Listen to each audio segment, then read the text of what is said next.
है तारती। श्री भागवत भगवान की है आरती, पापियों को पाप से है तारती।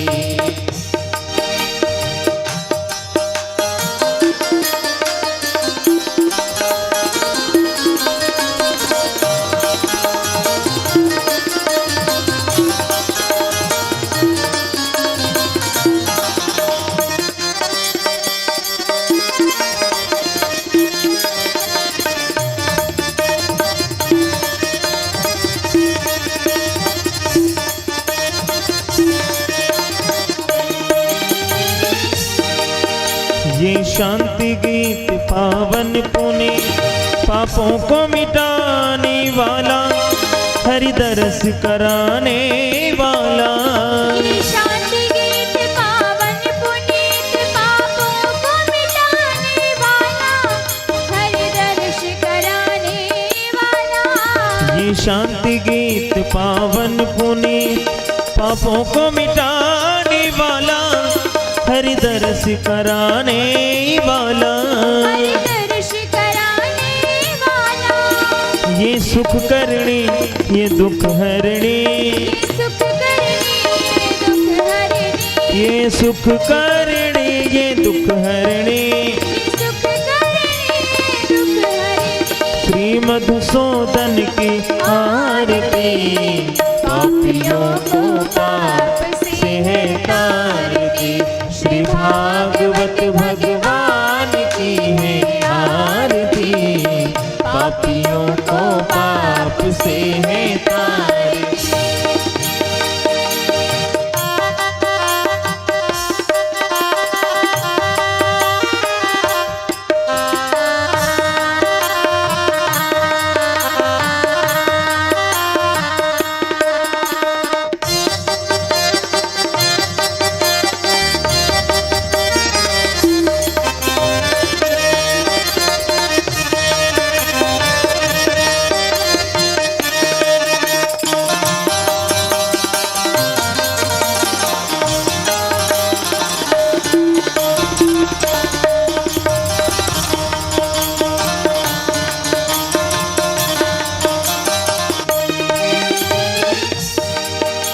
ये मधुर बोले सतपंथ खोले, सन्मार्ग दिखाने वाला, बिगड़ी को बनाने वाला।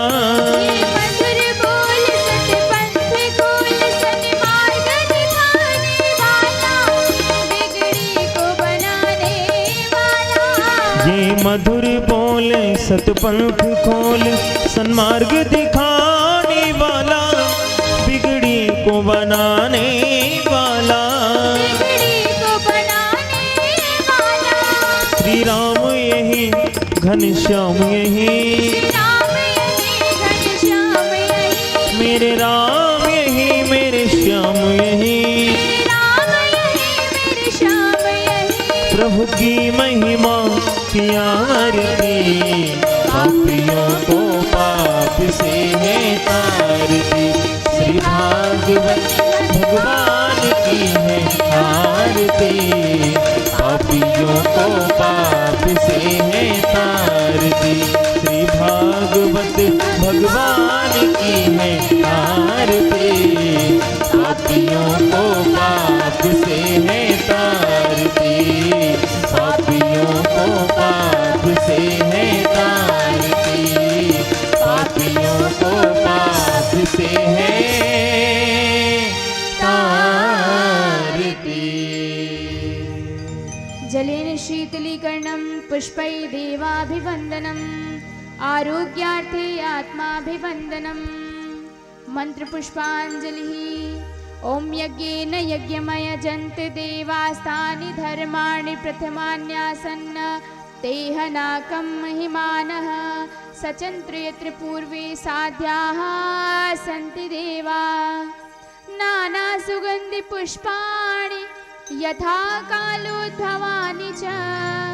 पुष्पाञ्जलिर्मया दत्त्वा गृहाण परमेश्वर, गृहाण जगदीश्वर।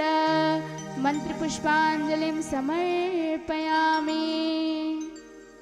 बोली श्रीमद् भागवत महापुराण की, बांके बिहारी लाल की, सांवरे सरकार की, राधा रानी सरकार की जय जय श्री राधे।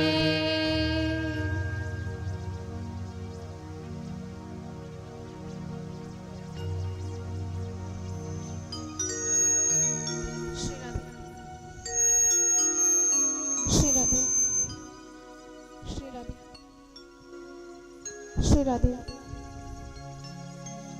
श्री राधे, श्री राधे, श्री राधे, श्री राधे, श्री राधे, श्री राधे, श्री राधे, श्री राधे, श्री राधे,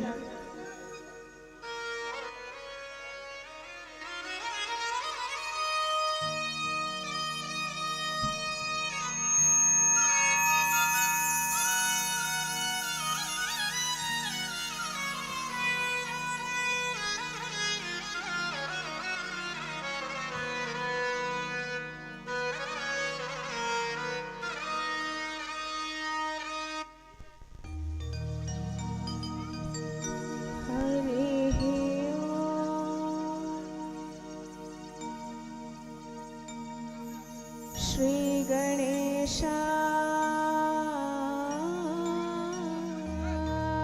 नमः, श्री सरस्वत्यै नमः, श्री गुरु चरण कमले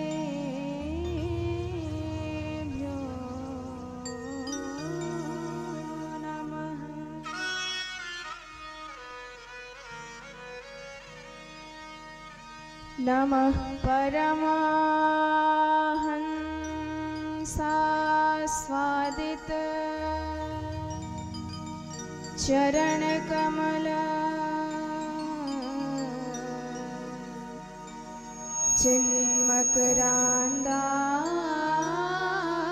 चिन्मकरान्दाय भक्त जनमानस निवास श्री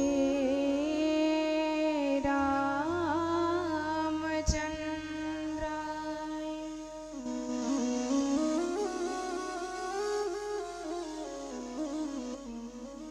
ध्येयं सदा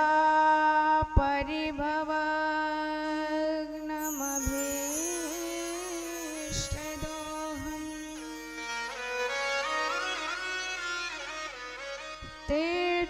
तीर्थास्पदं शिवविरञ्चिनुतं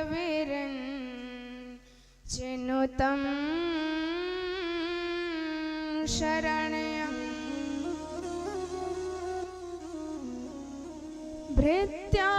भृत्यार्तिहं प्रणतपालभवाब्धिपोतम्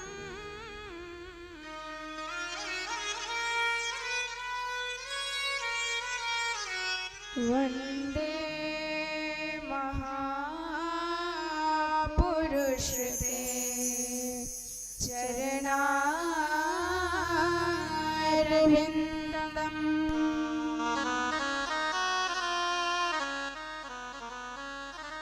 वंशी विभूषितकरा नवनीरदाभा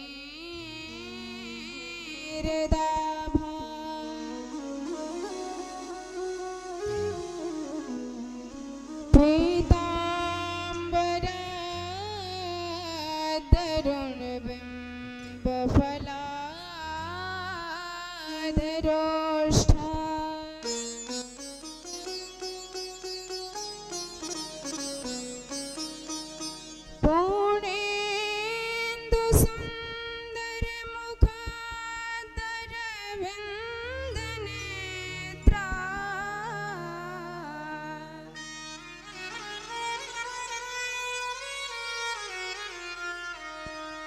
कृष्णात् परं किमपि तत्त्वमहं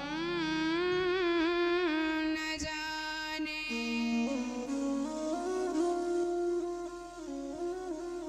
नारायणं नमस्कृत्य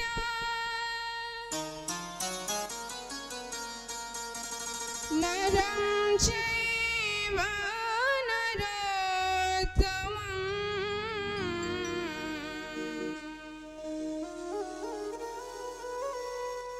देवीं सरस्वतीं व्यासं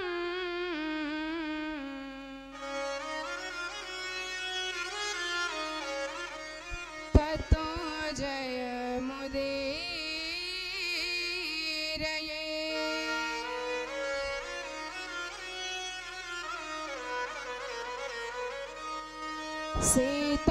सीतानाथ समारंभा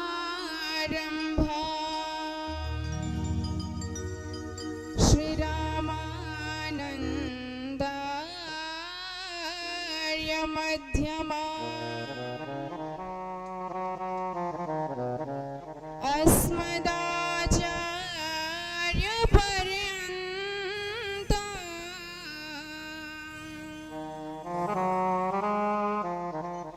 वन्दे गुरु परम्परा।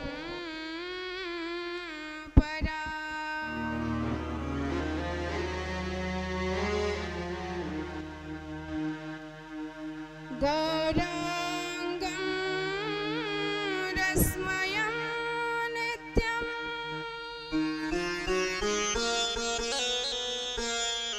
रसाचार्यं रसोषुकम्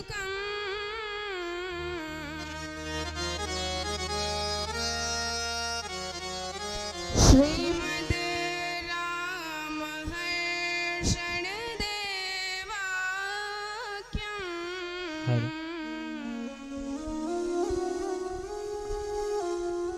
सद्गुरुं प्रणमाम्यहम्।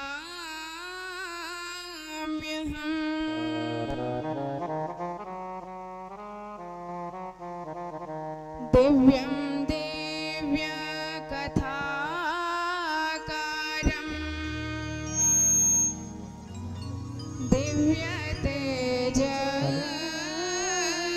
दिव्यतेजसमन्वितम्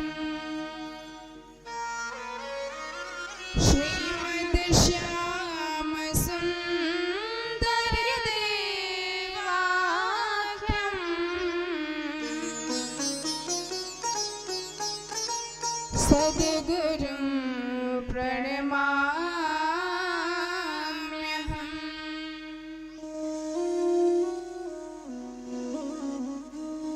जय जय श्री राधा रमण जय जय नवल किशोर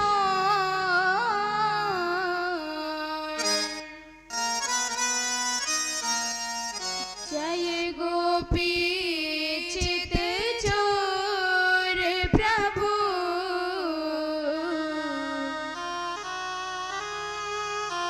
जय जय माखन चोर।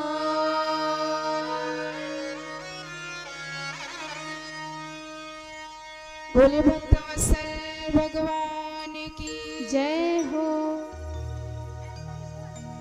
आइए सर्वप्रथम अपने मन और वाणी को पवित्र करने हेतु भगवान श्रीमद् राघवेंद्र सरकार के चरणारविंदों में समस्त भावों को अर्पित करते हैं। सीताराम हरे जय राधे श्याम हरे हो। सीताराम हरे जय राधे श्याम हरे। सीताराम हरे जय राधे श्याम हरे।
बोले भक्त वत्सल भगवान की जय हो।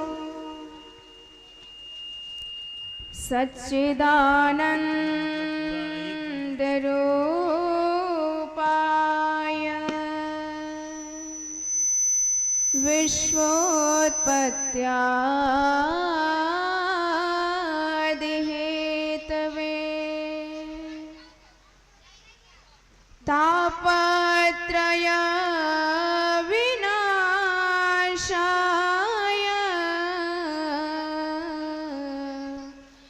श्रीकृष्णाय वयं नमः। यं प्रव्रजन्तमनुपेतमपेतकृत्या द्वैपायनो विरह कातरे आजुहाव पुत्रेति तन्मयतया तरवो विनेदो तं सर्वभूतहृदयं मुनिमानतोऽस्मि।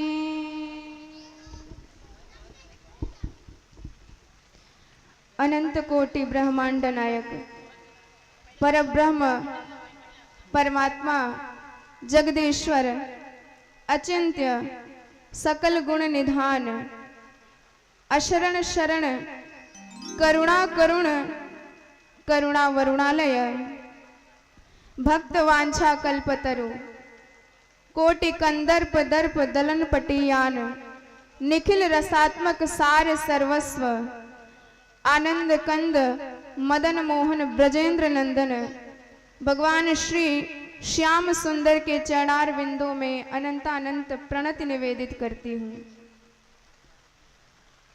जिनकी कृपा से हमें धार्मिक अनुष्ठानों में सम्मिलित होने का सौभाग्य प्राप्त होता है, सुअवसर मिलता है। यदि भगवान अपनी कृपामयी चुंबक से हमें खींच कर ना लाए तो हम लाख प्रयास कर लें, लाख छुट्टी लिए बैठे रहें, पर किसी न किसी कारण से हम धार्मिक अनुष्ठानों में सम्मिलित नहीं हो पाते हैं। कुछ न कुछ बात अवश्य हो जाती है, पर जब गोविंद की कृपा बरसती है तो भगवान सारे संसार प्रपंचों से बचा करके हमें भगवान के दिव्य कथामृत रस का पान कराते हैं। तो आज भगवान की ही अहेत की कृपा है, कृपा ही बरस रही है, जो हम सब समस्त संसार प्रपंचों से मुक्त होकर के भगवान की कथा में सम्मिलित हुए हैं। तो सर्वप्रथम मंगलाचरण में भगवान श्री कृष्ण का वंदन किया गया। तो भगवान कैसे हैं? सच्चिदानंद रूपाय, अर्थात सत चित आनंद से जो समन्वित हैं। तो सत किसे कहते हैं? हमारी वेद माताएं भगवत तत्व का जब वर्णन करती हैं, विवेचन करती हैं, तो पहले तो तटस्थ लक्षण बताती हैं कि भगवान यह है, भगवान वह है, लेकिन न इति करके अंतिम में इदमित्थम कह देती हैं। अर्थात यह भी नहीं है, यह भी नहीं है, फिर जो बच जाता है वही भगवान है, अर्थात परम सत्य, जो आज भी सत्य है, पहले भी सत्य था और भविष्य में भी जो सत्य बचेगा वही है परब्रह्म सच्चिदानंद स्वरूप। और चित माने हम आप बिना प्रकाश के देख नहीं सकते।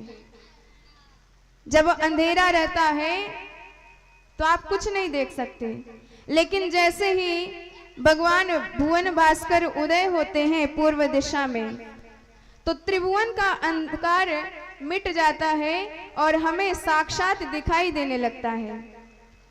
तो बिना सूर्य के प्रकाश के हम कुछ देख नहीं सकते, पर हमारे भगवान जिनके अंदर करोड़ों सूर्य से भी ज्यादा तेज विराजमान हैं, उन्हें किसी लाइट की आवश्यकता नहीं पड़ती, उन्हें ट्यूब लाइट की आवश्यकता नहीं पड़ती। वो स्वयं सबको प्रकाशित करते हैं, सारे जगत के अज्ञान अंधकार को दूर करते हैं, जीवों के हृदय में भक्ति भाव प्रकट करते हैं। तो ऐसे चिन्मय परमात्मा का हम वंदन करते हैं। और तीसरा आनंदमय स्वरूप।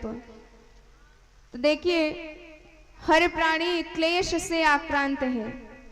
दुनिया में कोई ऐसा व्यक्ति नहीं है जिसे कुछ ना कुछ कष्ट ना हो, पर हम उस कष्ट को, जब उस कष्ट की निवृत्ति हो जाती है, निवारण कर देते हैं, तो उसी को आनंद का नाम दे देते हैं। जैसे आप गर्मियों में कहीं जा रहे थे, आपको धूप लग रही थी, माथा ठनक रहा था, पर जैसे ही एक वृक्ष दिखाई दिया घना सा, तो आप उस वृक्ष के नीचे विराजमान हो गए। और विराजमान होते ही शीतल मंद सुगंध वायु प्रवाहित होने लगी, तो आपको बड़ा अच्छा लगा, आपने कहा अरे वाह, आनंद आ गया। तो क्या इसी को आनंद कहा जाता है? बिल्कुल नहीं। आनंद आत्मा के बोध को कहा जाता है। आनंद हृदय के भीतर होता है, आपको दुनिया में कहीं मिल ही नहीं सकता। दुनिया में हर चीज का उल्टा मिलेगा आपको, दिन का रात, सुख का दुख, धनी का निर्धन, ऐसे उल्टा मिलता जाएगा। लेकिन किसी से पूछो आनंद का उल्टा बता दे, नहीं बता पाएगा, क्योंकि उल्टा उसी का मिलेगा जिसका आदि अंत आपको पता रहेगा। और आनंद साक्षात परमात्मा की विभूति है, इसलिए इसका कुछ उल्टा हो ही नहीं सकता। इसलिए हम सच्चिदानंद रूपाय भगवान श्री कृष्ण की वंदना करते हैं, जिनके शरण में जाते हैं जीव के तापत्रय तुरंत नष्ट हो जाते हैं। दैहिक दैविक भौतिक तापा, दैहिक दैविक भौतिक तापा, दैहिक दैविक भौतिक तापा, राम राज का हुई नग व्यापा, राम राज का हुई नग व्यापा,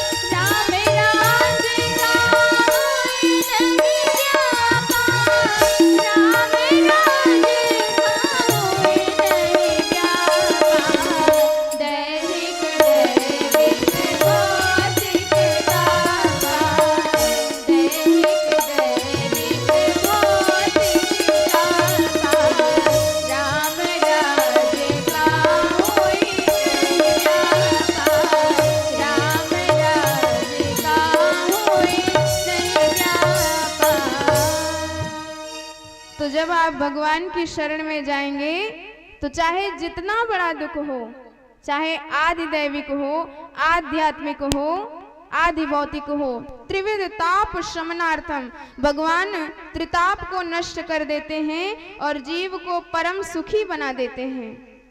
और दुनिया में ऐसा कोई व्यक्ति नहीं है जिससे आप पूछो और वह छाती पे हाथ रख के कह दे कि भैया मैं सुखी हूं। कोई तन दुखी, कोई मन दुखी, कोई धन बिन रहत उदास, थोड़े थोड़े सब दुखी, सुखी राम के दास। केवल भगवान के भक्त सुखी हैं, बाकी तो किसी को मानसिक चिंता है, किसी को शारीरिक चिंता है, किसी को आर्थिक चिंता है। दुनिया में हर प्राणी क्लेश से आक्रांत है, पर जहां जीव सारे जगत से मुक्त होकर के भगवान की शरण में आता है, तो सारे कष्ट, सारे ताप उसके दूर हो जाते हैं। और ऐसे भगवान की शरण ग्रहण करते ही जीव के हृदय में परम भक्ति प्रवाहित होने लगती है और बिना भक्ति के हम चाहे कुछ भी करें सफल नहीं हो सकता। इसलिए भक्ति भगवत कृपा से ही प्राप्त होगी। बोले कृष्ण भगवान की जय हो। तो भगवान से जुड़ने का भी सुअवसर बड़े भाग्य से मिलता है। एक नहीं दो नहीं, जन्म जन्मांतर के पुण्य उदय होते हैं, तब जाकर भगवत चरणार बिंदों में दिव्य प्रेम की हमें अनुभूति होती है। भाग्योदयेन बहुजन्म समर्जितेन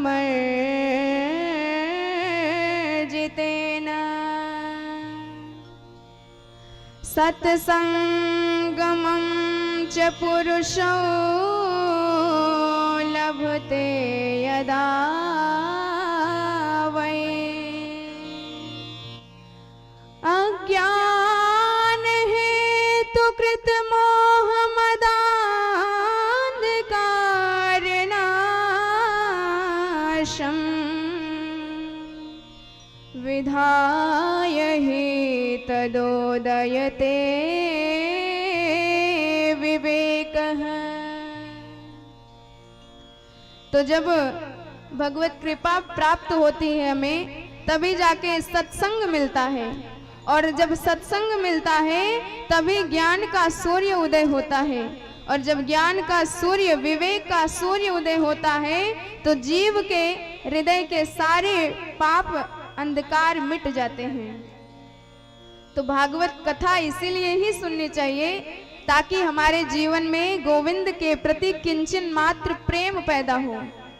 यदि आप इसलिए सुनते हैं कि हमारा थोड़ा मनोरंजन हो जाएगा, टाइम पास हो जाएगा, तो ऐसी दृष्टि से जो भागवत कथा सुनते हैं फिर वह नरक के अधिकारी कहे जाते हैं। इसलिए बड़े भाव से, बड़ी श्रद्धा से भगवान की दिव्य मंगलमयी वात्सल्यमयी कथा का श्रवण करना चाहिए। और कथा सुनते समय हमारे किशोरी जी का नाम अवश्य लेते रहें, क्योंकि हमारे जीवन का तो यही लक्ष्य बन गया है कि सीधे से तो भगवान के चरणों में जाते नहीं हैं, और कदाचित जबरदस्ती बैठ भी जाएं तो बैठते ही संसार के तमाम बातें याद आने लगती हैं। कभी निद्रा देवी ही हमारे पास आ जाती हैं और हमें अपना ग्रास बनाने लगती हैं। तो निद्रा देवी हमारे पास ना आए, इसीलिए हमारे किशोरी जी का नाम आप अवश्य जपते रहें। बोले जय श्री राधे। तो नैमिषारण्य तीर्थ में 88,000 शौनकादि मुनि अपने नित्य कर्मों से निवृत्त होकर के विराजमान हैं, और जैसे ही उस सभा में सूत जी का प्रवेश हुआ, सूत जी वैसे तो छोटी अवस्था के हैं, मात्र 20 वर्ष की अवस्था के हैं, और शौनकादि मुनि इतनी बड़ी आयु काल वाले हैं कि उन्होंने अपने आयु काल में अनेक चतुर्युगियों को बदलते देखा है, अनेकानेक इंद्र को बदलते देखा है। पर जैसे ही सूत जी महाराज ने मंडली में प्रवेश किया, सारे संत खड़े होकर के साष्टांग प्रणाम करने लगे। अब सूत जी जरा सकुचाए, उन्होंने कहा कि हम आपसे अवस्था में इतने छोटे हैं और आप सब हमें प्रणाम कर रहे हैं। संतों ने कहा कि देखिए, हमारे यहाँ ज्ञान का सबसे ज्यादा सम्मान होता है। आप चाहे जितने बड़े हो, धन में, यश में, कीर्ति में, चाहे आयु में बड़े हो, बल में बड़े हो, पर यदि कोई ज्ञान में बड़ा है तो हमारे यहाँ वह सबसे बड़ा माना जाता है। धन वृद्धा, बल वृद्धा, आयु वृद्धा तथैव च ते सर्वेऽपि ज्ञान वृद्धाश्च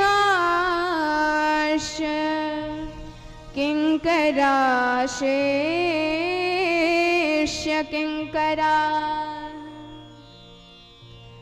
तो सूत जी महाराज आए और सौनकादियों ने प्रणाम करके एक ही बात कही कि महाराज, जीवन में हर प्राणी क्लेश से आक्रांत है, कलयुग जैसा इतना दुष्ट काल आ गया है, इसकी इतनी ज्यादा विषम परिस्थिति है कि जीवों का मन मलिन हो गया है, शीघ्रता से भगवान से जुड़ता नहीं, माया मोह में पड़ा रहता है, अज्ञान में पड़ा रहता है। तो ऐसे जीव का कल्याण कैसे हो? हम जानते हैं सूर्य जी उदय होते हैं तो त्रिभुवन का अंधकार भाग जाता है, पर करोड़ों सूर्य देव यदि उदय हो जाए तब भी जीव के मन में जो अज्ञान का अंधकार बैठा है वह नहीं दूर होता। आपके पास तो गुरुदेव भगवान की कृपा है और करोड़ों सूर्य के समान ज्ञान प्राप्त है, इसलिए कृपा करके हम पर भी वह प्रसाद आप बरसा दीजिए जिससे हमारा भी उद्धार हो जाए। अज्ञान ध्वांत विध्वंस कोटि सूर्य समप्रभा सूताख्या हि कथा सारम् मम कर्ण रसायनम्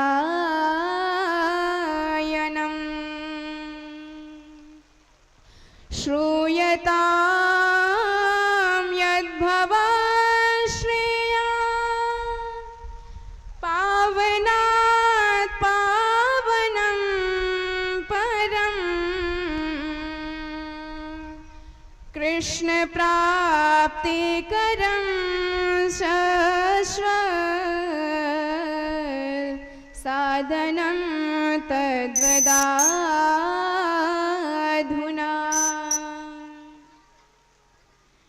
तो इस प्रकार जब शौनकादि मुनियों ने अपनी बातें कही, सूत जी बड़े गदगद हुए।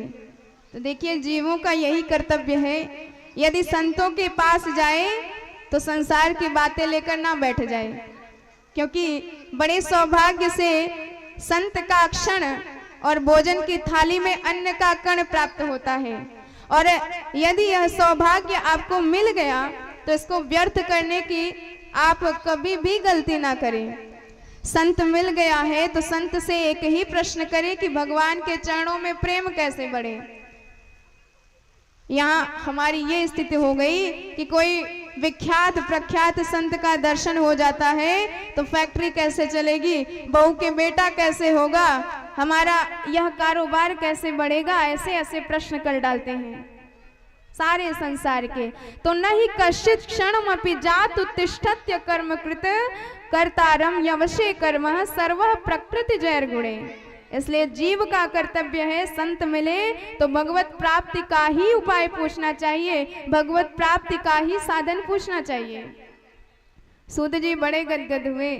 उन्होंने कहा कि मुनिया साधु पृष्ठो हम, आपने जो प्रश्न किया है यह प्रश्न तो सारे संसार का मंगल करने वाली है, सारे संसार का कल्याण करने वाली है, क्योंकि हर जीव को यही प्रश्न करना चाहिए।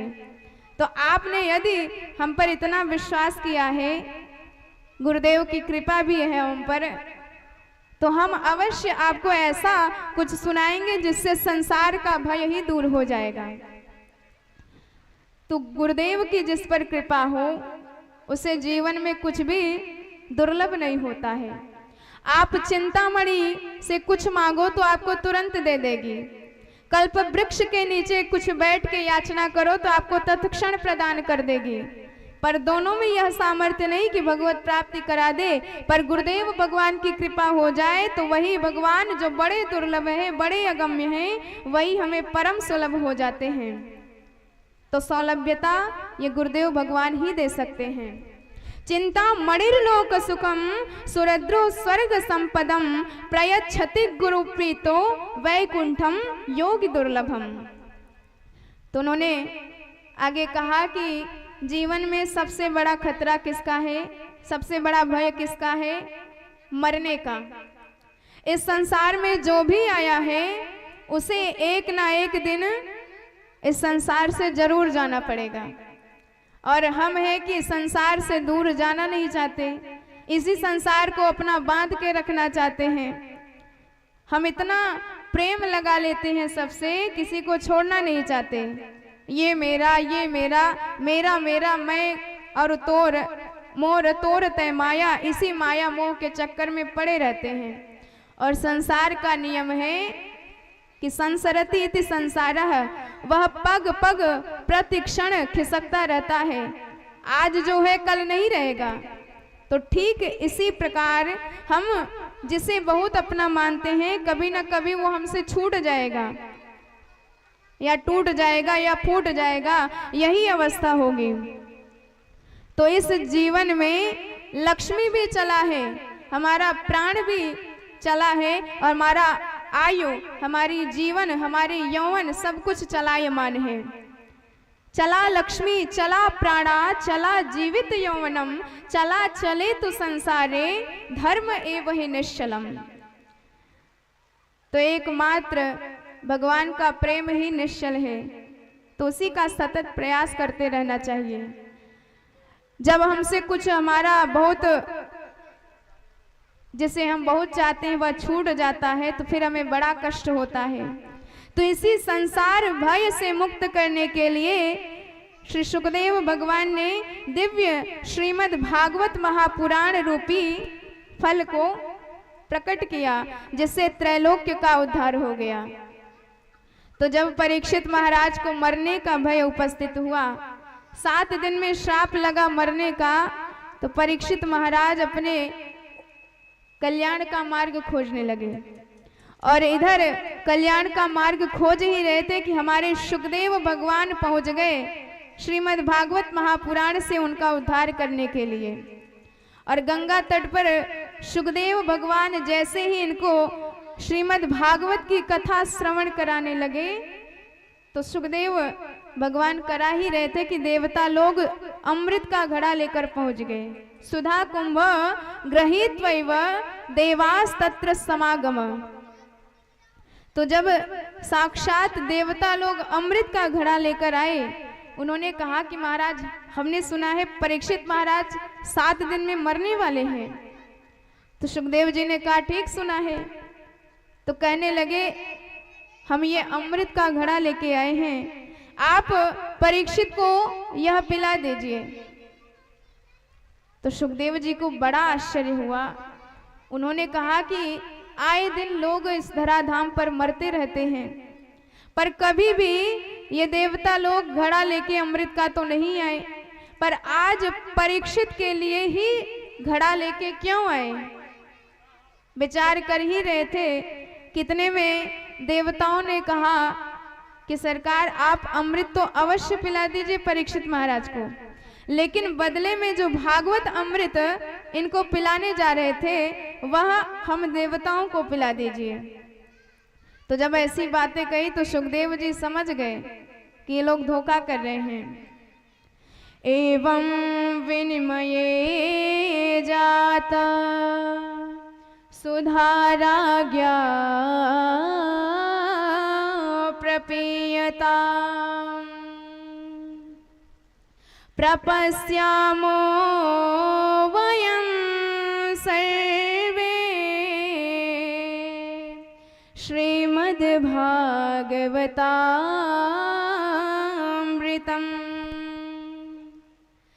देवता लोग समझ गए, जब बातें कही अपनी, सुखदेव जी ने जान लिया कि इतना देव दुर्लभ अमृत है। जब समुद्र मंथन हुआ तो 14 रत्नों में यह अमृत का घड़ा निकला, और इसी अमृत के घड़े के लिए इतना बड़ा देवासुर संग्राम हुआ, लड़ने मिटने को तैयार हो गए इसी अमृत के लिए। तो आज इतना देव दुर्लभ अमृत अपने आप बिना मांगे प्रदान कर रहे हैं, इसका मतलब जरूर दाल में कुछ काला है, क्योंकि ये देवता लोग बड़े स्वार्थी हैं। जहां इनका स्वार्थ सिद्ध होता है वहीं ये लोग पहुंचते हैं। दधीच महाराज के पास तभी गए जब इन्हें हड्डियों की आवश्यकता पड़ी, वरना काम ना हो तो ये देवता लोग किसी को पूछते तक नहीं। पर जैसे ही बातें कही कि अमृत का घड़ा इनको पिला दीजिए, बाकी भागवत अमृत हमको पिला दीजिए, सुखदेव जी समझ गए। उन्होंने कहा अरे ठगियाओ, तुम्हारे आते ही मैं जान गया कि कुछ न कुछ गड़बड़ करोगे। अरे यदि तुम श्रद्धा से श्रोता बन के आते तो मैं तुम्हें अवश्य पिलाता, पर तुम लोग श्रोता बन के तो आए नहीं, सौदागर बन के आए। और सौदागर की भी बात छोड़ दो, तुम लोग साक्षात ठगिया बन के आए हो। क्योंकि यदि बराबर बराबर की वस्तु अदला बदली करी जाए तो फिर उसे सौदाबाजी कही जाती है। पर यदि कोई कांच दे करके बदले में कीमती करोड़ों की मणि मांगे तो फिर इसे ठग कहा जाएगा, क्योंकि कांच की मणि इतनी तुच्छ और मणि इतना ज्यादा कीमती होता है, उसकी कीमत का आकलन कोई कर ही नहीं सकता। तो इसी बात पर सुखदेव जी ने उन्हें डांट के भगा दिया, पर भगवान की कथा प्रदान नहीं करी। क्व कथा क्व सुधा लोके क्व क्वाचो क्व मणे महान ब्रह्मरातो विचार्यैव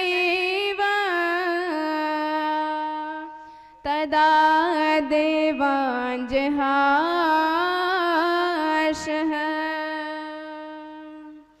श्रीमद्भागवती वार्ता सुराणामपि दुर्लभम् अभक्तांस्तांश विज्ञाय न ददोस कथामृतम्।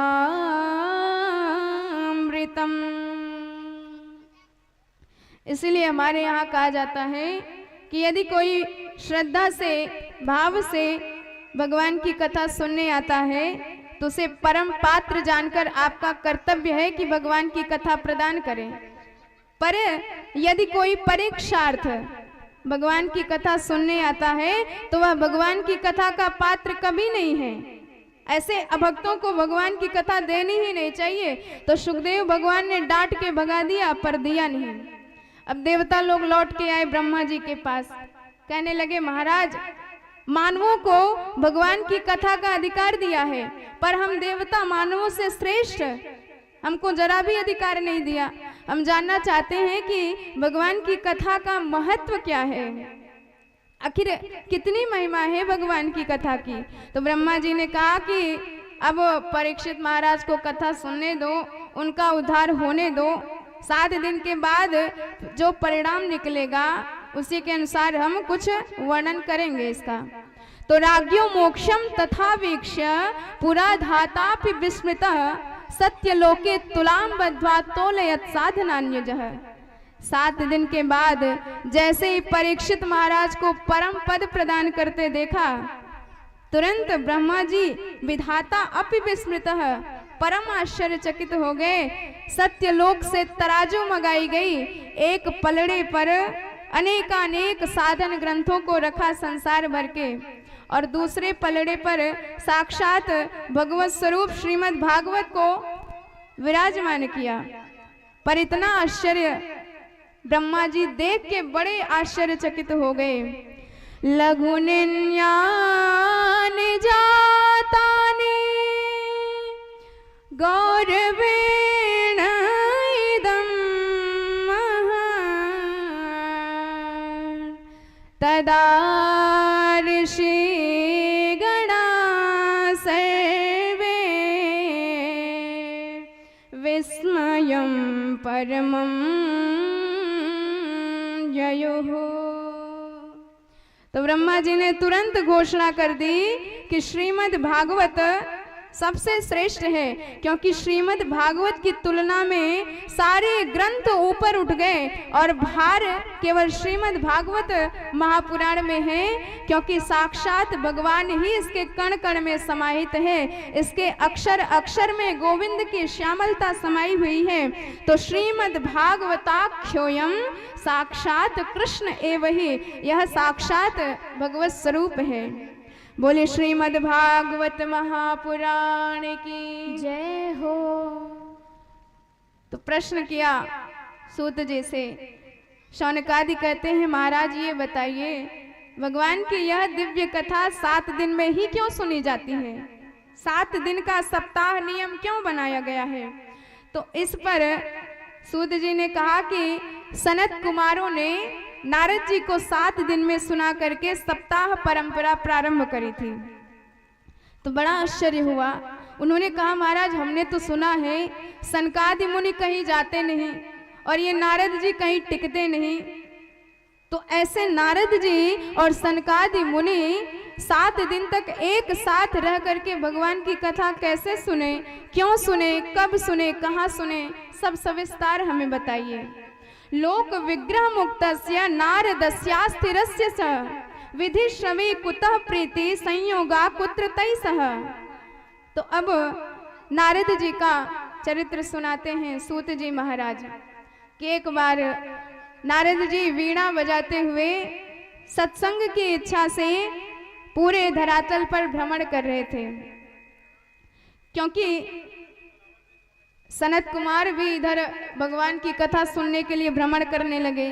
दोनों के मन में एक ही इच्छा थी, भगवान की कथा समूह में ही सुनी जा सकती है।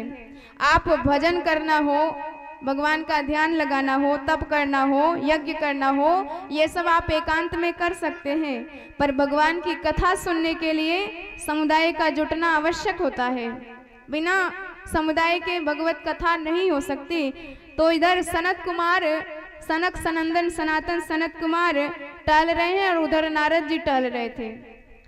एकदा हि विशालाय चत्वार ऋषयो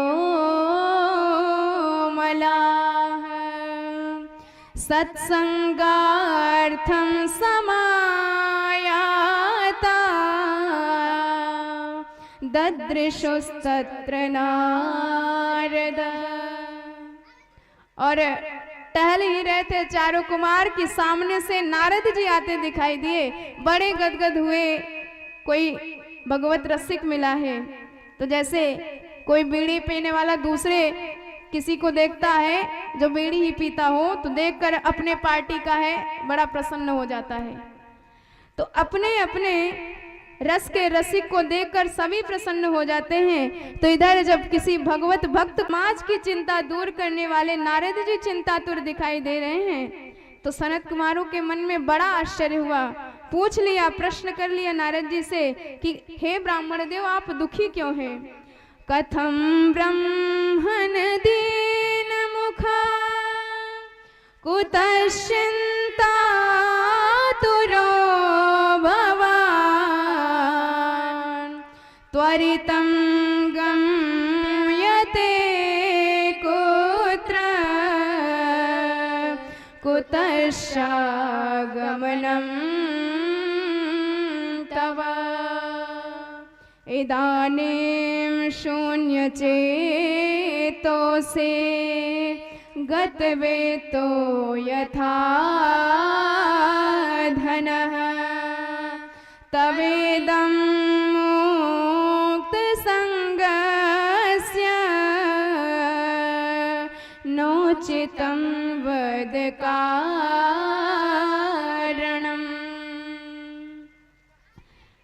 सनत कुमारों ने कहा, कथम ब्रह्मण दीन मुखः, हे ब्राह्मण देव, आज आप दुखी क्यों दिखाई दे रहे हैं? क्योंकि आप इतने विरक्त हैं, भगवान की ही कथा में इतने संलग्न रहते हैं कि आपने अपने लिए एक झोपड़ी तक का निर्माण नहीं किया है।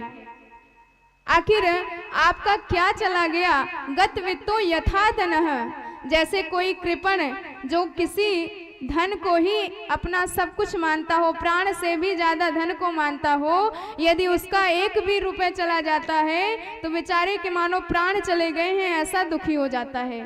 तो आपका ऐसा क्या चला गया जो आप इतने चिंतातुर दिखाई देते हैं? नारद जी जब जीवों पर दुख आता है तो आपकी शरण में आते हैं, और यदि समाज के दुखों को दूर करने वाले नारद जी आप ही इतने दुखी दिखाई देंगे तो समाज वालों का क्या हाल होगा? आपका तो धन एकमात्र भगवान नाम है, जिसे कोई चुरा नहीं सकता, जिसे कोई ले नहीं सकता, जिसका कोई हरण नहीं कर सकता। तो जिस धन को कोई चुरा नहीं सकता, उस धन की चिंता आपको क्यों सता रही है? मीराबाई भी कहती हैं कि खर्चे नहीं कोई चोर न लेवे, दिन दिन बढ़त सवायो, पायो जी भाने राम रतन धन पायो।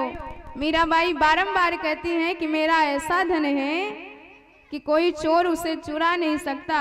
कोई कितना भी खर्च करे दिनों दिन बढ़ता चला जाता है। वृंदावन में जाके देखिए, बड़े बड़े वीतराग संत राधे राधे नाम संकीर्तन करते मिले जाएंगे आपको। हमारो धन राधा श्री राधा श्री राधा, हमारो धन राधा श्री राधा श्री राधा, हमारो धन राधा राधा राधा राधा राधा, हमारो धन राधा राधा राधा राधा राधा, परम धन राधा श्री राधा श्री राधा, हमारो धन राधा श्री राधा श्री राधा। भक्तों की प्यारी राधा राधा राधा राधा राधा, वृषभानु दुलारी राधा राधा राधा राधा राधा, हमारो धन राधा श्री राधा श्री राधा, हमारो धन राधा श्री राधा श्री राधा, हमारो धन राधा राधा राधा राधा राधा, हमारो धन राधा राधा राधा राधा, भक्तों की प्यारी राधा श्री राधा श्री राधा, भक्तों की प्यारी राधा श्री राधा श्री राधा, वृषभानु दुलारी राधा श्री राधा श्री राधा, वृषभानु दुलारी राधा श्री राधा श्री राधा। बोले राधा रानी सरकार की जय हो। तो जब नारद जी से प्रश्न किया सनत कुमारों ने कि आपको क्या चिंता सता रही है, नारद जी इतने द्रवीभूत हो गए, चरणों में साष्टांग गिर गए। उन्होंने कहा कि भैया मैं आपको क्या बताऊं कि मेरे दुख का क्या कारण है। अरे मैं भी सत्संग की ही इच्छा से पूरे धरती पर भ्रमण कर रहा था महाराज। एक एक कोना धरती का मैंने छान मारा, दुनिया का कोई कोना ना बचा हो, कोई तीर्थ ना बचा हो जहां मैं ना गया हूँ। हर क्षेत्र में, हर तीर्थ में गया, पर सब जगह मुझे अधर्म का ही बोलबाला दिखाई दिया। अहम तो पृथ्वी यात्रा ज्ञात्वा सर्वोत्तमामिते,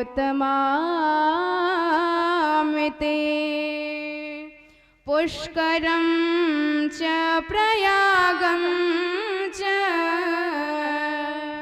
काशीं गोदावरीं तथा, हरे क्षेत्रं कुरुक्षेत्रं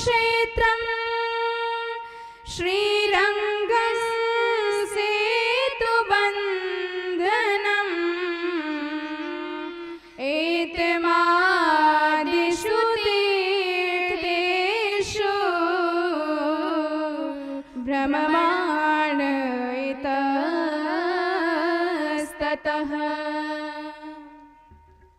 मैं हर जगह जितने धरातल के तीर्थ स्थान कहे जाते हैं सब जगह गया, लेकिन ना पश्यम कुत्रचित् शर्म मनस संतोष कारकम कलिना धर्म मित्रेण धरोयम बाधिताधुनः। पर महाराज मैंने कहीं भी सच्ची सेवा करने वालों को नहीं देखा, हर जगह अधर्म। हम अपने पूरे दिन में कितनी बार झूठ बोलते हैं उसकी कोई गणना नहीं करते, और एकाध बार यदि गलती से सत्य भी बोल दिया तो उसको 100 बार, हजारों बार उसको सबको बता के हम अपने समस्त पाप पुण्यों को ही खत्म कर देते हैं। ऐसी हमारी स्थिति हो गई है। जब तीर्थों में मुझे शांति नहीं मिली तो मैं वहाँ से संतों के घर गया। मैंने सोचा जो चलते फिरते संत कहे जाते हैं, ऐसे संतों के चरणों में जाके अवश्य मेरे मन को शांति मिलेगी।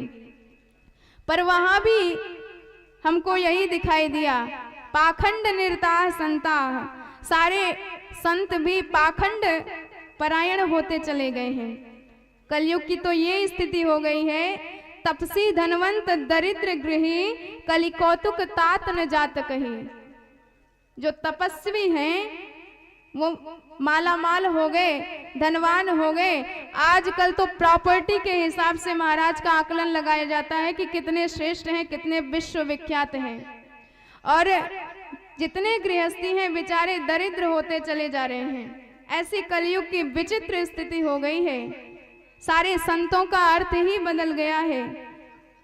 कहीं हम गए और हमने पूछा ये बंगला किसका है, तो उत्तर मिलता है त्यागी जी महाराज का। हमने कहा कि ये बच्चे किसके हैं, तो उत्तर मिलता है ब्रह्मचारी जी महाराज के। ये हल्ला कहाँ सुनाई दे रहा है, तो उत्तर मिलता है मौनी बाबा के आश्रम में। मतलब नाम कुछ और कर्म कुछ, गुण कुछ। ऐसी विचित्र स्थिति, मेरे मन में तो परम क्रांति मच गई। हमने कहा छोड़ो यहाँ से, चलो गृहस्थों के ही घर देख लिया जाए, क्योंकि गृहस्थ यदि चाहे तो बड़े से बड़े वीत राग भगवत भक्त को जन्म दे सकते हैं। तो मैं गृहस्थों के यहाँ गया, पर वहां भी परम विडंबना हमको दिखाई दी। तरुणी प्रभुता गे है, श्याल को बुद्धिदायक, कन्या विक्रमिणो लोभाद, दंपति नाम च कल्कम। तो तरुणी प्रभुता गे है, श्याल को बुद्धिदायक है। और कलयुग में गृहस्थियों की भी विचित्र हालत हो गई है। ससुराल में जब देवी जी आई और जैसे ही उनके हाथों में तिजोरी की पूरी चाबी गई, अब तो सास ससुर की खटिया खेत में लटकाई, ऐसी स्थिति बन गई है। और हमारे यहाँ कहा जाता है दीवार बिगाड़े आरो और परिवार बिगाड़े सारो। तो कलयुग में ऐसी ही स्थिति आपको दिन रात दिखाई देगी। हर घर में यही महाभारत आपको दिखाई देगा। पत्नी जब घर आई तो इससे इतना नेह लगा लिया आपने कि माता पिता से वार्ता तक, वार्ताम कोपी न पृच्छति गृहे। घर में बेचारे बैठे हैं, उनसे कोई बातचीत ही नहीं करी जाती है। और कदाचित कोई विशेष कार्यक्रम, बड़ा महोत्सव करा जा रहा है तो ससुराल से साले साहब मंगाए जाते हैं, फिर उनसे विचार विमर्श किया जाता है कि कैसे किया जाए काम, और सलाह भी खूब ली जाती है। पर पति पत्नी में ही महाभारत मची रहती है। तो ये तो भैया पक्का है, यदि मंत्र देने वाले शकुनी जी रहेंगे तो महाभारत घर में होना तो पक्का ही है। इसमें कोई गलती नहीं है, बात सही है। पर लोभ इतनी पराकाष्ठा पर पहुंच गया है कि संपत्ति के आधार पर रिश्ते बनाए जाते हैं। बुद्धि विचार सम नहीं, केवल संपत्ति के आधार पर समधि बन जाते हैं। और जब ऐसा रिश्ता बनाया जाता है तो महाभारत दिन रात मची रहती है, दिन रात कलह फैली रहती है। और जब मैंने गृहस्थियों की यह दशा देखी तो मेरा मन और खिन्न हो गया। मैंने कहा कि अब यहाँ रहना ही नहीं है, अब मैं साक्षात गोविंद के चरणों से अनुरक्त उस वृंदावन धाम में जाऊंगा। अवश्य ही यमुना पुलिन के रेणुका तट पर मुझे अवश्य शांति मिलेगी, भगवत कृपा प्राप्त होगी। तो एवं पश्ये कलेर दोषान पर्यटन वनीमहम यामुनम तटमापन्ने यत्र लीला हरेर्भूत। मैं यही सोचकर यमुना जी के तट पर आया, पर यमुना जी के तट पर भी परम आश्चर्य हमने देखा भैया। तत्राश्चर्यम मया दृष्ट्वा श्रूयताम तन्मुनीश्वरा, एका तू तरुणी तत्रा निशर्णा खिन्न मानसा। हमने आश्चर्य देखा कि यमुना जी के तट पर एक स्त्री बैठी है जिसके सामने दो बुढ़े लेटे हैं और दोनों ही अचेतन अवस्था में है, बेहोश हैं। और कई स्त्रियों का झुंड उसके पास बैठा है, कोई समझा रहा है, कोई हवा कर रहा है, कोई जल छिड़क रहा है। बेचारी बड़ी करुण क्रंदन रो रही है। अब संत का हृदय तो नवनीत के समान कोमल होता है। मैं उसके पास गया, मैंने स्त्रियों को ऐसे बिना मतलब के स्त्रियों के झुंड में प्रवेश नहीं करना चाहिए। अब माताओं की विचित्र आदत होती है, कब ये रोते रोते मुस्कुराने लग जाएं और कब हंसते हंसते रोने लग जाएं, कोई भरोसा नहीं। इनसे तो भगवान भी हाथ जोड़े रहते हैं। तो हमने सोचा कि जाना नहीं चाहिए, तो मुड़ गए पीछे। और जैसे ही हम मुड़े कि उस स्त्री ने हमें बड़ी जोर से आवाज लगाई, भो भो साधु क्षणं तिष्ठ मच्चिन्तामपि नाशय दर्शनं तव लोकस्य सर्वथा गहरो परम् सुरर्षे त्वं हृदयोस्ते मद्भाग्येन समाहिता साधूनां दर्शनं लोके सर्वसिद्धिकरं परम्। तो उसने मुझे आवाज लगाई कि अरे महात्मन, एक क्षण रुकिए तो सही। आप जैसे संतों के दर्शन बड़े भाग्य से मिलते हैं। मेरे न जाने कितने जन्मों के पुण्य आज फलीभूत हुए जो आपके दर्शन हुए। तो आप मेरे दुख का निराकरण किए बिना ऐसे ही लौट जाएंगे? भैया, जब उसने बड़े भाव से बुलाया तो हम उसके पास गए। हमने कहा, देवी जी आप कौन हैं? क्या चिंता सता रही है? आप रो क्यों रही हो? वद देवी सविस्तारम स्वस्य दुखस्य कारणम। आप अपने दुख का सब कारण हमें सविस्तार बताइए। तो जब हमने सहानुभूति दिखाई तो उसने अपने समस्त दुखों को हमसे कहा। उसने कहा, सबसे पहले मेरा परिचय सुनिए। अहम भक्तिर इति ख्याता। मैं भक्ति के नाम से सारे संसार में प्रचलित हूँ। और ये जो दोनों मेरे सामने बुढ़े पड़े हैं, ज्ञान वैराग्य नामानो काल योगेन जर्जरो। इन दोनों का नाम ज्ञान और वैराग्य है। पर महाराज न जाने क्या हुआ, मैं अनेकानेक प्रांतों में भ्रमण करती हुई जैसे ही वृंदावन में मैं पहुंची तो मैं तो एकदम तरुणी हो गई। वृंदावनस्य संप्राप्य नवीन एवं स्वरूपिणी। पर न जाने क्या हुआ, मेरे दोनों बच्चे एकदम बुढ़े हो गए। और यदि मुझ पर कुछ हो जाता तो मुझे कोई कष्ट नहीं होता, पर यदि किसी माँ के बेटे को कुछ हो जाए, माँ के बच्चों को कुछ हो जाए, उनके पुत्रों को कुछ हो जाए तो यह असहनीय हो जाता है। दुनिया में हर माँ अपने ऊपर कष्ट सहन कर सकती है, पर अपने बच्चों के ऊपर कभी भी कोई कष्ट सहन नहीं कर सकती। और यदि मेरे बच्चों की यही हालत रही महाराज, तो मैं यह वृंदावन छोड़ के भी चली जाऊंगी। विदेशम गम्यते मया, किसी विदेश में मुझे जाना होगा। तो देखिए, आप विचार करें, ये भक्ति महारानी की सत्य घटना है और ये हमारे साथ भी होती है। भक्ति कहाँ से पैदा होती है? उत्पन्ना द्रविणे साहम। कहाँ पैदा होती है? द्रविड़ देश में भक्ति पैदा होती है। और वृद्धिम कर्नाटके गता, द्रविड़ देश में पैदा होती है और कर्नाटक प्रदेश में यह बड़ी होती है। और बड़ी होने के बाद क्वचिन क्वचिन महाराष्ट्रे गुर्जरे जीर्णताम गतः। महाराष्ट्र आदि प्रांतों में बिचारी को बड़ा कष्ट होता है। पाखंडियों के पाखंड से उसे भागना पड़ता है। गुर्जरे जीर्णताम गतः। और गुजरात प्रदेश में एकदम बुढ़ी हो जाती हैं, लेकिन जैसे ही वृंदावन में प्रवेश करती हैं तो नवीन एवं स्वरूपिणी, एकदम नव यौवना हो जाती हैं। तो ठीक इसी प्रकार भक्ति हमारे हृदय भवन में प्रकट होती है। द्रविड़ अर्थात हृदय भवन।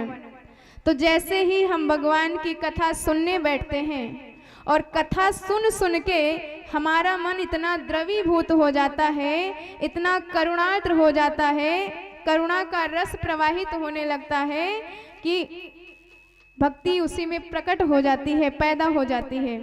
तो भैया भक्ति अभी पैदा हुई है, अभी छोटी सी बच्ची है। जैसे छोटा सा पौधा जब पैदा होता है, उगता है, तो आपकी जिम्मेदारी है कि उस पौधे को आप संभाल कर रखें, क्योंकि इतना छोटा सा है, कोई बकरी खा लेगी, कोई गाय खा लेगा, कोई जानवर उसे नष्ट कर सकता है। इसलिए जब तक छोटा पौधा है तब तक आपकी जिम्मेदारी है कि उसकी सुरक्षा करें, बाड़ लगाएं, इत्यादि उपाय करें। तो ठीक इसी प्रकार हमारी भक्ति अभी पैदा हुई है। अब भक्ति पैदा हुई, आपने जहाँ तिलक लगाया, कंठी पहनी, अभी छोटी सी है, और जैसे ही बाहर निकले और पड़ोसी ने देखा तो आपका मजाक बनाने लगे कि अरे ये क्या 111 नंबर की प्लेट माथे पर लगाए घूम रहे हो, बड़े संत भगत बन गए हो। और जहाँ संत भगत का नाम लिया तो आप बड़े इतने ज़्यादा शर्मा गए कि जाके दोबारा चंदन धो के आए गए। और ऐसी स्थिति रहेगी, मतलब आपकी भक्ति पैदा हुई थी लेकिन दूसरे ने तुरंत उस भक्ति को नष्ट कर दिया, आपकी भक्ति नष्ट हो गई। तो यदि आप उसकी सुरक्षा करते तो वही भक्ति सुदृढ़ हो जाती, वही पौधा सुदृढ़ हो जाता है, विशाल पेड़ बन जाता है। तो चाहे आप उसमें पूरा हाथी ही बांध दें, उस पेड़ को कोई नुकसान नहीं पहुंच सकता। तो ठीक इसी प्रकार जब आपके हृदय की भक्ति सुदृढ़ हो जाएगी तो बड़े से बड़े कलयुगी जीव भी आपकी भक्ति को नष्ट नहीं कर पाएंगे, और वही भक्ति सुदृढ़ होके भगवत प्राप्ति कराने वाली होगी। तो वृंदावन में साक्षात भक्ति का धाम कहा जाता है, इसीलिए भक्ति वहाँ परम आनंद से रहती है, परम सुदृढ़ रहती है। पर न जाने ज्ञान वैराग्य को क्या हुआ कि बेचारे दोनों ही मूर्छित हो गए। यही बात जब नारद जी ने सुनी, नारद जी एक क्षण में समझ गए कि भक्ति मैया का कष्ट क्या है। जैसे कोई क्षुधातुर व्यक्ति जिसे भूख लगी है, भोजन करने बैठता है तो उसे एक एक ग्रास पर तुष्टि, पुष्टि, क्षुधा, निवृत्ति तीनों मिलती है। ये बातें तीनों एक साथ होती है। जब कोई भोजन करेगा तो उसका पेट भी भरेगा और मन भी प्रसन्न हो जाएगा, संतुष्ट हो जाएगा, और इंद्रियों में बल भी बढ़ेगा। ये तीनों बातें एक साथ होती हैं, अलग अलग नहीं। नारद जी समझ गए कि भक्ति के बेटा है ज्ञान वैराग्य, और यदि माता के बच्चे स्वस्थ रहे तो वह माता पूर्ण मानी जाती है। तो बिना बच्चों के माँ बांझ कही जाती है। ठीक इसी प्रकार बिना ज्ञान वैराग्य के भक्ति भी अपूर्ण मानी जाएगी। आपके जीवन में भगवान की भक्ति पूर्ण है, लेकिन ज्ञान नाम की कोई चीज नहीं, वैराग्य नाम की कोई चीज नहीं, तो चाहे जितनी भक्ति आपके जीवन में रहे किसी मतलब की नहीं रहेगी, अपूर्ण भक्ति रहेगी।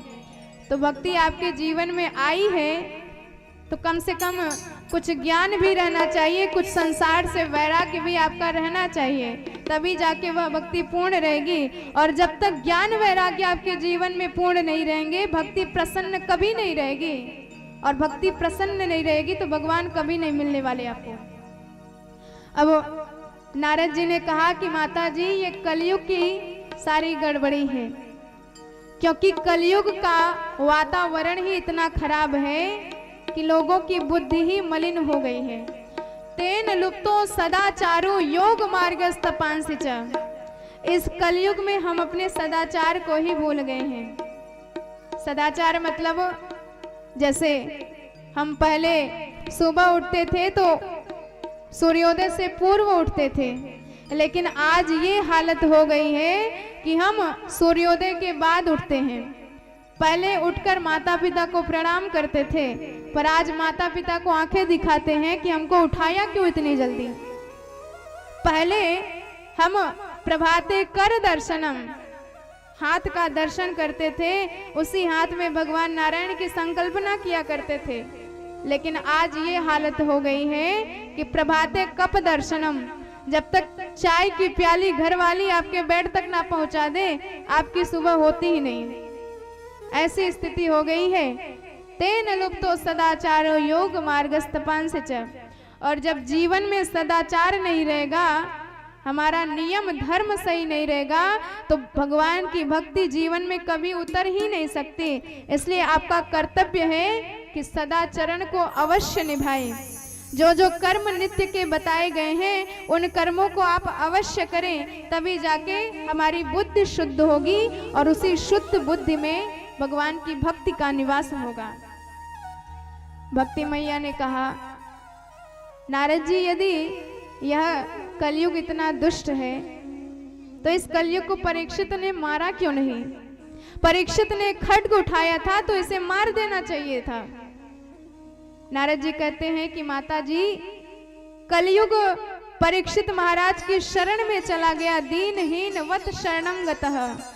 अब जब उनकी शरण में चला गया तो ये बड़े परम भागवत परम दयालु थे, तो इसे छोड़ दिया, जाने दिया। तो इस पर भक्ति मैया कहती हैं, तो भगवान ने क्यों इसको छोड़ा? नारद जी कहते हैं कि मैया, भगवान ने एक गुण देखा है इसमें। परीक्षित महाराज ने गुण देखा तो उसे अपने राज्य में रहने को स्थान दे दिया। यदा मुकुंदो भगवान क्षमां त्यक्त्वा स्वपदं गतः तद्दिनात् कलिर आयात सर्व साधन बाधकः। जिस दिन से भगवान इस धरती को छोड़कर अपने धाम गए हैं, उसी दिन से कलयुग ने अपना पैर जमाया है इस धरातल पर। और अब तो कलयुग का ही सर्वत्र वास है। हमारे परीक्षित महाराज ने एक दिव्य गुण देखा था कलयुग में। जब कलयुग से पूछा कि आपके अंदर गुण कितने हैं, दोष कितने हैं, तो उसने कहा कि महाराज, दोषों का तो भंडार हूं लेकिन गुण एक है।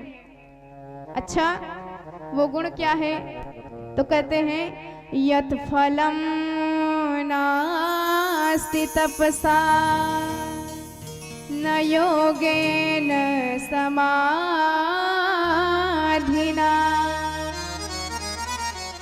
तत्फलं लभते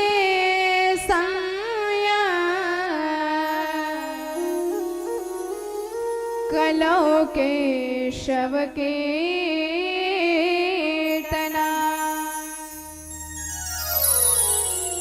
तो कलयुग बोला, महाराज, जो फल आपको सतयुग में अनेकानेक वर्षों तक तपस्या करने के बाद मिलता है, और जो फल आपको त्रेता युग में अनेकानेक यज्ञ यज्ञादि करने के बाद मिलता है, और जो फल आपको द्वापर में अनेकानेक वर्षों तक ध्यान लगाने के बाद मिलता है, वही फल कलौ के शव कीर्तनात्। आपने केवल एक बार बड़े भाव से भगवान का नाम ले लिया तो वही फल आपको मिल जाएगा। और यह बात सुनकर तो बड़े गदगद हुए परीक्षित महाराज। उन्होंने कहा, वाह, गुण तो आपका बड़ा ही सुंदर है, क्योंकि हमारे पास तो इतना धन नहीं है कि हम यज्ञ कर सके, इतना ज्ञान नहीं है कि हम तपस्या कर सके, हमारे पास इतना साधन नहीं है कि हम ये साधन कर सके, भगवत प्राप्ति कर सके। पर ये तो सबसे बड़ा गुण है कि हम केवल भगवान का नाम ले लें और भव से तर जाएं। इससे बड़ा सुंदर गुण तो कोई हो ही नहीं सकता।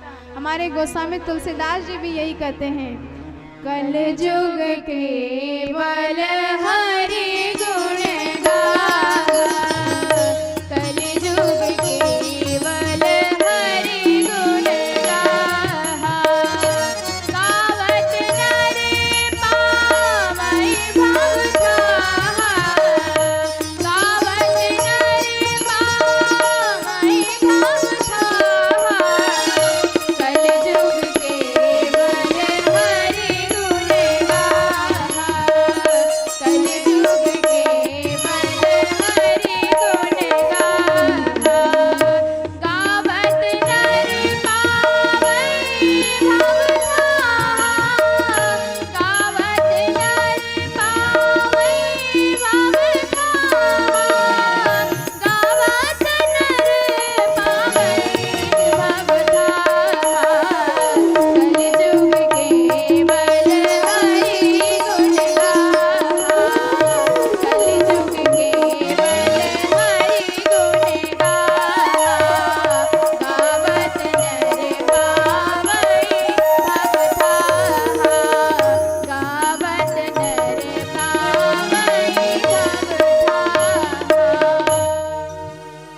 भक्तवत्सल भगवान की जय हो। तो भगवान नाम संकीर्तन से बड़ा गुण कोई हो नहीं सकता। तो जब विषम परिस्थिति होती है तो सरकार कुछ ना कुछ आरक्षण जरूर लगा देती है।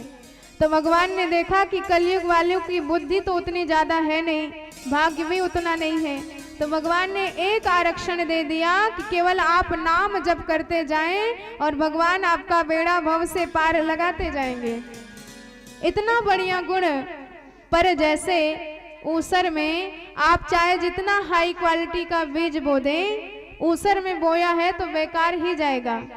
तो ठीक इसी प्रकार हम कलयुग वालों की हृदय भवन भी इतना ज्यादा मंद हो गया, इतना ज्यादा ऊसर हो गया है कि भगवान नाम संकीर्तन का इतना बढ़िया गुण भी बेकार चला जाता है। अब जब ये बात बताई, भक्ति मैया तो बड़ी गदगद हुई। उन्होंने कहा कि नारद जी, मैं धन्य हुई जो आज आपके दर्शन हुए। आप जैसे संत मिले हैं, अब अवश्य मेरे सारे ताप संताप नष्ट हो जाएंगे। तो बाबा जरा मेरे पुत्रों पर भी कृपा दृष्टि डाल दीजिए, क्योंकि आपकी कृपा दृष्टि भई तो बड़े बड़े भगवान को प्राप्त कर लिए। तो आज साक्षात भक्ति महारानी नारद जी के गुणगान गा रही है। धन्य है नारद जी कि साक्षात भगवान की प्राण वल्लभा, भगवान की प्रियतमा, भगवान की प्यारी भक्ति महारानी नारद जी के गुणगान गा रही हैं। आइए हम और आप भी नारद जी के गुणगान गाते हैं, नारद जी की स्तुति गाते हैं। तत्पश्चात कथा में प्रवेश करेंगे। जयते जगति मायां, जयते जगति मायां, जयति जगति मायां, जयति जगति मायां, जयति जगति मायां यस्य कायाधवस्ति, जयति जगति मायां यस्य कायाधवस्ति। वचन रचन में केवलं चांगलेय, वचन रचन में केवलं चांगलेय।